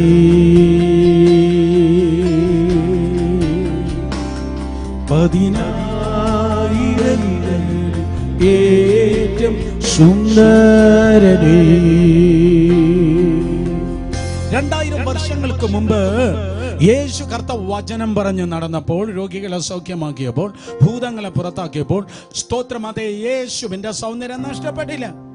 ഈവൻ മനസ്സരിഞ്ഞ് കർത്താവ് യേശു ക്രിസ്തു കുഷ്ഠരോഗിയെ തൊട്ടപ്പോൾ കുഷ്ഠം യേശുവിന്റെ മേൽ വന്നില്ല. പകരം യേശുവിൽ നിന്ന ശക്തി കുഷ്ഠരോഗിയിലേക്ക് വ്യാപരിച്ച് അവൻ സൗഖ്യമായതേ ഉള്ളൂ. അപ്പോഴെങ്ങും യേശുവിൻ്റെ സൗന്ദര്യം നഷ്ടപ്പെട്ടില്ല. എന്നാൽ പ്രവാചകനാകുന്ന യെശയ്യാ പറയുകയാണ്, യെശയ്യാ പ്രവചനം 53 അധ്യായം അതിൻ്റെ 2-3 വാക്യങ്ങൾ വായിക്കുമ്പോൾ, he was totally despised as well as rejected by men. അവൻ മനുഷ്യന് മുൻപാകെ നിന്ദിക്കപ്പെട്ടും ത്യജിക്കപ്പെട്ടുമായി തീർന്നു. അർത്ഥം, അവൻ രൂപഗുണം ഇല്ലാത്തവനായി, കണ്ടാൽ ആഗ്രഹിക്കത്തക്ക സൗന്ദര്യമില്ലാത്തവനായി. സൗന്ദര്യത്തിന്റെ ഇരിപ്പിടമായിരുന്നവൻ, ഇതുപോലെ സ്ത്രീയാകട്ടെ പുരുഷനാകട്ടെ വലിയവരാകട്ടെ ചെറിയവരാകട്ടെ, ഇതുപോലെ സൗന്ദര്യത്തിൽ അതുല്യനായി കാണപ്പെട്ടവനായ കർത്താവ് സൗന്ദര്യം നഷ്ടപ്പെട്ടവനായി. എപ്പോഴാണ്? കേൾക്ക്. ഗദശമനിയിൽ വെച്ച് പിടഞ്ഞ് കരഞ്ഞ യേശു ഡയറക്റ്റായി ഗൊൽഗോത്തയിലേക്ക് പോയി മരിച്ചില്ല. ഒരിക്കൽ കൂടെ, ഗദശമനിയിൽ നിന്ന് യേശുവിനെ പിടിച്ച് ഡയറക്റ്റായി ഗോൽഗോത്തയിലേക്ക് കൊണ്ടുപോയില്ല. പിന്നെ ഗദശമനിയിൽ വെച്ച് പിടക്കപ്പെട്ട യേശു ഗബദ എന്ന പീലാത്തോസിന്റെ കൽത്തളത്തിലൂടെ കയറിയാണ് നേരെ ഗോൽഗോത്തയ്ക്ക് പോയത്. ഓഹോ, അപ്പൊ ഗദശമനിയിൽ നിന്ന് പിടിക്കപ്പെട്ട് നേരിട്ട് പോയി മരിക്കാതെ ഗബദ വഴി പോയി. വെറുതെ അല്ല ഗബദ വഴി യേശു പോയത്, ആ കൽത്തളത്തിലൂടെ യേശു കയറി ഇറങ്ങിയത് ഇന്ന് രാത്രി നീ സൗഖ്യമാകുവാൻ വേണ്ടിയാണ്. കാരണം ആയിരക്കണക്കിന് ജനം ആ കൽത്തലത്തിൽ പിലാത്തോസിന്റെ ആസ്ഥാനത്ത് കൂടിയിട്ടുണ്ട്. സേവകരുണ്ട്, പരീശന്മാരുണ്ട്, ന്യായശാസ്ത്രിമാരുണ്ട്, മതത്തിൻ്റെ ലീഡർമാരുണ്ട്, സാമാന്യ ജനമുണ്ട്, പേടിച്ചരണ്ട് മാറി നിൽക്കുന്ന ശിഷ്യ വൃന്ദവുമുണ്ട്. പിലാത്തോസ് ഇപ്രകാരം പറയുന്നു, ഈ മനുഷ്യനിൽ ഒരു കുറ്റവും ഞാൻ കാണുന്നില്ല. പിലാത്തോസിന്റെ ഭാര്യ പറയുന്നവൻ നീതിമാനാണ്. സോ പിലാത്തോസിന്മേൽ പ്രഷർ ഏറി വരുന്നു, ഇവനെ സ്തോത്രം വെറുതെ വിടാം. പക്ഷെ യഹൂദന്മാരിൽ ചരിത്രം പറയണം, 160-165 പേർ മാത്രം, ഒരു ന്യൂനപക്ഷം മാത്രം വിളിച്ചു പറയുന്നു, അവനെ ക്രൂശിക്കുക, അവനെ ക്രൂശിക്കുക, അവനെ ക്രൂശിക്കുക. സാധാരണ ഇതുപോലെ ഒരു വീഡിയോ സ്തോത്രം പുറത്തു വരുമ്പോൾ ഒരു ന്യൂനപക്ഷമല്ലേ ഡിസ്ലൈക്ക് അടിക്കുന്നേ? ഒരു ന്യൂനപക്ഷം മാത്രമല്ലേ ഡിസ്ലൈക്ക് അടിക്കത്തുള്ളൂ? സ്തോത്രം ന്യൂനപക്ഷം. Who cares about that? Who cares about that? സ്തോത്രം. അതെ, ഇതുപോലെ ഒരു ന്യൂനപക്ഷം മാത്രം അവിടെ നിന്ന് വിളിച്ചു പറഞ്ഞു, അവനെ ക്രൂശിക്കുക, അവനെ ക്രൂശിക്കുക, അവനെ ക്രൂശിക്കുക. ആ മന്ദബുദ്ധികൾക്ക് അറിയത്തില്ല 3-ാം ദിവസം കഴിഞ്ഞ് ഉയർത്തെഴുന്നേൽക്കുന്ന. അവരാ വിചാരിച്ചത് ഇതോടെ അവന്റെ പരിപാടി തീരുമെന്നാണ്. സ്തോത്രം, അവനെ ക്രൂശിക്കുക. ആ മതമണ്ഡലങ്ങൾ പിലാത്തോസിന്മേൽ മത നേതാക്കന്മാർ പ്രഷറൈസ് ചെയ്തതുകൊണ്ട് അവനിപ്രകാരം പറഞ്ഞു, ഒരു കാര്യം ചെയ്യും, ഞാൻ അവനെ കൊണ്ടുപോയി വാറുകൊണ്ട് അടിപ്പിച്ച് വിട്ടയക്കാം. അപ്പോൾ വാറുകൊണ്ട് അടിക്കുമ്പോൾ അവൻ്റെ ശരീരം തകർക്കപ്പെടും. സ്തോത്രം. ശരീരത്തിൽ 100 കണക്കിന് മുറിവുകൾ കാണും. അവൻ ഉടയുന്നത് കാണുമ്പോൾ, രക്തമൊഴുകി തകർന്ന് നിൽക്കുന്നത് കാണുമ്പോൾ, അയ്യോ പാവം, ഇത്രയും തകർന്നല്ലോ, പൊക്കൊള്ളട്ടെ എന്ന് ഈ ജനം പറയുമെന്ന് പീലാത്തോസ് തെറ്റിദ്ധരിച്ചിട്ട് അവൻ ഇപ്രകാരം പറഞ്ഞു, യോഹന്നാൻ 19:1 ഇവനെ കൊണ്ടുപോയി വാറുകൊണ്ട് ഞാൻ അടിപ്പിക്കാം. ചരിത്രം പറയുന്നു, ഭൂപ്പരപ്പിൽ നിന്ന് 12 പടികൾ താഴേക്ക് ഇറങ്ങി ചെല്ലുന്നതായ കുതിരകളെ കെട്ടുന്ന ഒരു സ്ഥലമുണ്ട്. അർത്ഥവൃത്താകൃതിയിൽ സെമി സർക്കിൾ ഉള്ളതായ ഒരു പ്രത്യേക സ്ഥലം. 12 സ്തോത്രം പടികൾ ഇറങ്ങി ചെല്ലണം. യേശു കർത്താവിനെ ആ ക്രൂരരായ പടയാളികൾ സ്തോത്രം വലിച്ചിഴച്ച് അവിടേക്ക് കൊണ്ടുപോയി എൻ്റെ വസ്ത്രത്തവർ പറിച്ചു മാറ്റി. എൻ്റെ വസ്ത്രത്തവർ എടുത്തു മാറ്റുമ്പോൾ, വസ്ത്രം ഊരി മാറ്റുമ്പോൾ, അയ്യോ പടയാളികൾ പോലും അതിശയിച്ചു പോയി. ഒരു വിടർന്ന് നിൽക്കുന്ന പനിനീർ പുഷ്പം പോലെ, ഒരു ശാരുല പനിനീർ പുഷ്പം പോലെ, ഒരു താഴ്വരയിലെ താമരപ്പൂവിനെ പോലെ, ഒരു റോസിനെ പോലെ, ഒരു ലിലി പുഷ്പത്തെ പോലെ മനോഹരമായ ശരീരം. 10,000 പേരെ ഒരുമിച്ച് ചേർത്ത് വെച്ചാൽ ഇതിന്റെ ഈ സൗന്ദര്യത്തിന് അടുത്തത്തിൽ എന്തൊരു ഭംഗിയുള്ള ശരീരം, ഇതിനെ എങ്ങനെ അടിക്കും? പക്ഷെ കൽപ്പന കിടക്കുന്നു, ഇവനെ വാറുകൊണ്ട് അടിക്കണം. ബൈബിൾ പറയുന്നു, ചരിത്രം പറയുന്നു, 2 കൈകളെ മുന്നിലേക്കും 2 കാലുകളെ പിന്നിലേക്കും സ്തോത്രം പിടിച്ചു കെട്ടിയിട്ട് ഒരു പടയാളി വലതും വേറൊരു പടയാളി ഇടം നിന്ന് യേശു കർത്താവിനെ പൂച്ചവാൽ വടി എന്ന പേരുള്ളതായ ആ ചാട്ടവാർ കൊണ്ട് അടിക്കുവാൻ തുടങ്ങി. ആ ചാട്ടവാറിൻ്റെ അറ്റത്ത് മൃഗങ്ങളുടെ പല്ലുകൾ, മൃഗങ്ങളുടെ എല്ലിൻ കഷ്ണങ്ങൾ, ഈയത്തുണ്ടുകളൊക്കെ കെട്ടിയിട്ടിട്ടുണ്ട്. അതുകൊണ്ട് അടിക്കുമ്പോൾ സ്തോത്രം ഒരുവൻ്റെ മാംസം ചിതറും, ത്വക്ക് സ്തോത്രം ഇളകി മാറും. ഒരു കലപ്പ വെച്ച് സ്തോത്രം വയൽ ഉഴുമ്പോൾ ഉഴുവച്ചാലുകൾ കീറി വരുന്നത് പോലെ മാംസം മുഴുവൻ പറഞ്ഞാണ് വരുന്നത്. പച്ച തുണി പിച്ച് ചിന്തി വരുന്നത് പോലെ, വാഴയില കീറി വരുന്നത് പോലെ.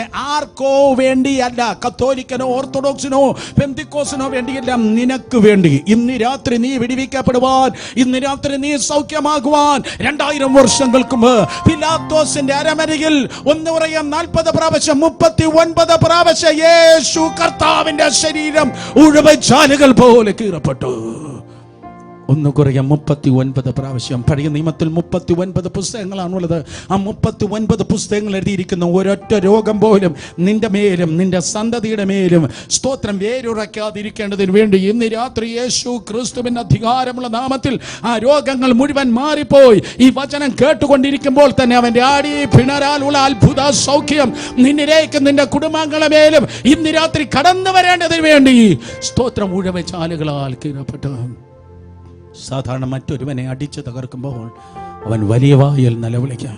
എന്നാൽ യെശയ്യാ പ്രവചനം 53:7 പറയുന്നു, രോമം കത്തിരിക്കുന്ന നടുവിൽ മിണ്ടാതിരിക്കുന്നു കുഞ്ഞാടിനെ പോലെ കർത്താവ് യേശു ക്രിസ്തു മിണ്ടാതിരുന്ന. 39 പ്രാവശ്യം അടിച്ചു തകർത്ത്.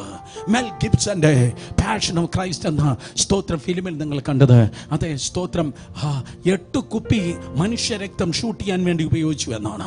ആ ചിത്രീകരണത്തിന് വേണ്ടി 8 കുപ്പി മനുഷ്യരക്തം. ഒരു ഫിലിം അങ്ങനെയായിരുന്നുവെങ്കിൽ ഒറിജിനൽ എത്ര ഭീകരമായിരുന്ന. നീ സൗഖ്യമാകുവാൻ അടിച്ചവിടെ ഇട്ടു. എന്നിട്ട് ഒരു മുൾക്കിരീടം എടുത്തു, സ്തോത്രം അതിന്റെ തലയിൽ വെച്ചിട്ട് വലിയൊരു മര കഷ്ണമെടുത്ത് അടിച്ചിറക്കി. ജോസഫസ് പറയുകയാണ്, ഒരു കണ്ണിനകത്തുകൂടെ ഒരു മുള്ള് കുത്തി തുരന്ന് പുറത്തേക്ക് വന്നു. അതാണ് ചരിത്രം പറയുന്നത്. തല മുതൽ പാത വരെ തകർന്ന് നിൽക്കുകയാണ്. പക്ഷെ ആ പടയാളികൾ അതിശയിച്ച കാര്യം, അവർ 100 കണക്കിന് വ്യക്തികളെ ഇതുപോലെ അടിച്ചിട്ടുണ്ട്.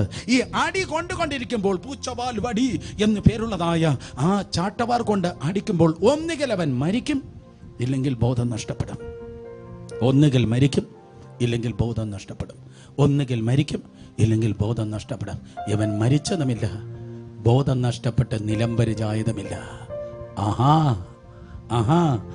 അർത്ഥം ഞാൻ നിന്നെ നോക്കി പറയട്ടെ, ജനം പറഞ്ഞത് നീ തീർന്നെന്നാ, ജനം പറഞ്ഞത് നീ നിലംപരിചായെന്നാ, ജനം പറഞ്ഞത് അവനിനി ഇല്ല, അവളില്ല, അവൾ ഇനി ഇല്ല എന്നാ ജനം പറഞ്ഞത്. പക്ഷെ ദൈവം ഉള്ളവനും ദൈവം ഇല്ലാത്തവനും തമ്മിലുള്ള വ്യത്യാസം അറിയുന്നത് കൺവെൻഷനും ക്രൂസൈഡിനും സഭായോഗത്തിനും സ്തോത്രമല്ല. ജീവിതത്തിന്റെ തകർച്ച കടന്നു വരുമ്പോൾ അപ്പോഴാണ് മനസ്സിലാക്കുന്നത് കർത്താവിനോട് കൂടെയുണ്ട്. നോക്ക്, യേശുവിനെ നോക്ക. തകർച്ചയുടെ നടുവിൽ ബാക്കിയുള്ള എല്ലാവരും തകർന്നു കിടന്നു. അവിടെ നിന്ന് സ്തോത്ര ബാക്കിയുള്ള എല്ലാവരെയും ആ പടയാളികൾ എടുത്തുകൊണ്ടാണ് പോകുന്നത്. സ്ട്രെച്ചറിൽ രോഗികളെ കൊണ്ടുപോകുന്നത് പോലെ എടുത്തുകൊണ്ടാണ് പോകുന്നത്. പക്ഷേ ഇവനുണ്ടല്ലോ 12 പടികൾ താഴേക്ക് ഇറങ്ങി വന്നില്ലേ? ഇത്ര തകർന്ന് നിന്നിട്ടും വേച്ച് എഴുന്നേൽക്കുക. വേച്ച് എഴുന്നേറ്റ് ആ 12 പടികളിലൂടെ 1 2 3 4 5 ആ ഓരോ പടിയിലൂടെ അവൻ നടന്ന് കയറുക. പടയാളികൾ പറഞ്ഞു, എന്തൊരു സ്റ്റാമിനയാ ഇത്. ദൈവം കൂടെയുണ്ടെങ്കിൽ ദൈവദാസനെ നീ തകർന്ന് കിടക്കത്തില്ല. നാട്ടുകാർ അത്ഭുതം കൂറുമാറ്, വീട്ടുകാർ അതിശയിക്കുമാറ്, സകല സ്റ്റെപ്പുകളും കയറി വന്ന് ചെയ്യേണ്ടത് മുഴുവൻ ചെയ്യേണ്ടതുപോലെ ചെയ്യുവാൻ ദൈവം നിന്നെ ബലപ്പെടുത്തി നിർത്തുക തന്നെ ചെയ്യുക. എത്ര വലിയ തകർച്ച വന്നാലും, എത്ര വലിയ വെല്ലുവിളി വന്നാലും, തെളിയിക്ക്, ഞാൻ ഒറ്റയ്ക്കല്ല, യഹോവ ക്ഷമ എന്റെ കൂടെയുണ്ട്. ഒരു വ്യക്തി വിചാരിച്ചാലോ, ഒരു സമൂഹം വിചാരിച്ചാലോ നിന്നെ തോൽപ്പിപ്പാൻ ആർക്കും കഴിയത്തില്ല. ഞാൻ വെല്ലുവിളിച്ച് പറയട്ടെ, എഴുതിയിട്ട് കാണാതെ പഠിക്കുക. കുറച്ച് വ്യക്തികൾ വിചാരിച്ചാലോ, കുറച്ച് സമൂഹം വിചാരിച്ചാലോ നിന്നെ തോൽപ്പിപ്പാൻ ആർക്കും കഴിയത്തില്ല. ദൈവം അനുകൂലം എങ്കിൽ പ്രതികൂലം ആര്? 12 പടികൾ കയറി ധൂമ്ര വസ്ത്രം ധരിച്ചവനായി അവൻ കടന്നു വന്ന് നിൽക്കുക. ജനത്തിന് മനസ്സിലായില്ല, അകത്തേക്ക് പോയവൻ സൗന്ദര്യമുള്ളവനാ, പക്ഷെ പുറത്തേക്ക് വന്നവൻ തകർന്നു വന്ന് നിൽക്കുക. Who is this person? ആരാണിവൻ? അപ്പോൾ പിലാത്തോസ് പറയുന്നു, ബിഹോൾഡ് ദാറ്റ് മാൻ. ആ മനുഷ്യൻ ഇതാ, ഞാൻ അകത്തേക്ക് കൊണ്ടുപോയ അവൻ തന്നെയായവൻ, അകത്തേക്ക് കൊണ്ടുപോയ അവൻ തന്നെയായവൻ. ഹേ പിലാത്തോസേ, അകത്തേക്ക് പോകാൻ ഒരു റോസാ പുഷ്പത്തെ പോലെ, ഒരു ലില്ലി പുഷ്പത്തെ പോലെ മനോഹരനായിരുന്നു. പക്ഷെ ഇപ്പൊ അടിച്ച് തകർന്ന നൂറുകണക്കിന് മുറിവുകളായി തകർന്നു തീർക്കുന്ന പിലാത്തോസെ. ഇവൻ എന്തിനാ തകർന്നത്? പിലാത്തോസിന് അറിയത്തില്ല. മതാനുസാരികളെ ഇവൻ എന്തിനാ തകർന്നത്? യഹൂദ മതാനുസാരികൾക്ക് അറിയത്തില്ല, അന്ന് കൂടി നിന്നതായ നാട്ടുകാർക്ക് അറിയത്തില്ല. പക്ഷെ ഇന്ന് രാത്രി യേശുവിന്റെ നാമത്തെ ഉയർത്തുന്ന പരിശുദ്ധാത്മാവിനറിയാം അവൻ എന്തിനു വേണ്ടിയാണ് തകർക്കപ്പെട്ടത്. സാക്ഷാൽ യേശു നിന്റെ രോഗങ്ങളെ വഹിച്ചു, യേശു നിന്റെ വേദനകളെ ചുമന്ന് ആ യേശുവിന്റെ അടിപ്പിണരാൽ നീ സൗഖ്യമാകേണ്ടത് വേണ്ടി. അതിൽ നിന്റെ കോവിഡ് ഉണ്ട്, അതിൽ നിന്റെ ക്യാൻസർ ഉണ്ട്, അതിൽ നിന്റെ ഡയബറ്റിക്സ് ഉണ്ട്, അതിൽ നിന്റെ പാരമ്പര്യ രോഗങ്ങളുണ്ട്. 53:4, മത്തായി 8:17, 1 പത്രോസ് 2:24. സാക്ഷാൽ യേശു നിന്റെ രോഗങ്ങളെ വഹിച്ചു, യേശു നിന്റെ വേദനകളെ ചുമന്നു. ആ യേശുവിന്റെ അടിപ്പിണരുകളാൽ നിനക്ക് സൗഖ്യം വരാൻ പോകുന്നു എന്നല്ല, സാക്ഷാൽ യേശുവിന്റെ അടിപ്പിണരുകളാൽ ഇന്ന് രാത്രി ദൂത് കേട്ടുകൊണ്ടിരിക്കുമ്പോൾ നിനക്ക് സൗഖ്യം വന്നിരിക്കുന്നു. ഇന്ന് കർത്താവിന്റെ കൃപയാൽ നിനക്ക് സൗഖ്യം വന്നിരിക്കുന്ന വിശ്വസിച്ചാട്ടെ. വിശ്വസിക്കുന്നവരുടെ മേൽ വ്യാപരിക്കുന്ന ദൈവത്തിന്റെ സൗഖ്യത്തിന്റെ ശക്തിയാൽ സ്തോത്രം ഈ രാത്രി ദൈവം നിന്നെ സ്പർശിക്കുമാറാകട്ടെ. മണിക്കൂറോളം എനിക്കിങ്ങനെ പറഞ്ഞു നിൽപ്പാൻ തക്കണം കഴിയും. ഒരു വാക്യം കൂടെ പറയട്ടെ. എബ്രായർ 11:1 ഇംഗ്ലീഷ് ബൈബിൾ പറയുന്നു, Now faith is the substance that we hoped for. സ്തോത്രം. ഇപ്പോൾ വിശ്വാസം എന്നത് അടിപ്പിണരാൾ നിനക്ക് സൗഖ്യം വരുന്നു. പക്ഷെ നീ വിശ്വസിക്കേണ്ടത് മറ്റന്നാളല്ല, അടുത്ത വർഷത്തിലല്ല, അല്ലെങ്കിൽ അടുത്ത ആഴ്ചയല്ല. ഇപ്പോൾ സംഭവിക്കുന്നതാണ് വിശ്വാസം. ഇപ്പോൾ സംഭവിക്കുന്നതാണ് വിശ്വാസം. യേശുവിൻ്റെ നാമത്തിൽ വിശ്വസിച്ചാട്ടെ. കർത്താവ് നിന്നെ ഇപ്പോൾ സൗഖ്യമാക്കട്ടെ. അതെ, സ്തോത്രം. കേൾക്കേണ്ടത് നാം കേട്ടു, കാണേണ്ടത് ദൈവത്തിൻ്റെ കൃപയാൽ നമ്മളെ കണ്ണുകൊണ്ട് കാണുവാനും അനുഭവിക്കേണ്ടത് അനുഭവിപ്പാനും കർത്താവ് നമുക്ക് കൃപ ചെയ്യട്ടെ. വിശ്വസിക്കുന്ന എല്ലാവരും എഴുന്നേറ്റ് നിന്നാട്ടെ, ദൈവത്തിൻ്റെ സന്നിധികൾ പ്രാർത്ഥിച്ചാട്ടെ. Thank you Jesus. എല്ലാവരും ദൈവത്തിൻ്റെ സന്നിധികൾ നിങ്ങളായിരിക്കുന്ന സ്ഥാനത്ത് മുട്ടുമടക്കേണ്ടവർ മുട്ടുമടക്കാം, നിൽക്കേണ്ടവർക്ക് നിൽക്കാം, പ്രാർത്ഥിക്കേണ്ടവരെ പ്രാർത്ഥിച്ചാട്ടെ.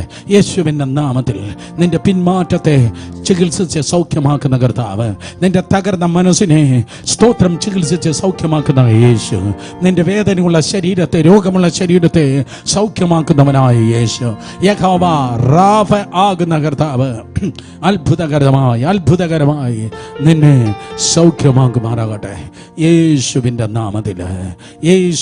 നാമത്തിൽ thank you Jesus. Hallelujah Lord. രണ്ട് കരങ്ങൾ ഉയർത്തി എല്ലാവരും ദൈവത്തിന് നന്ദി പറഞ്ഞാട്ടെ.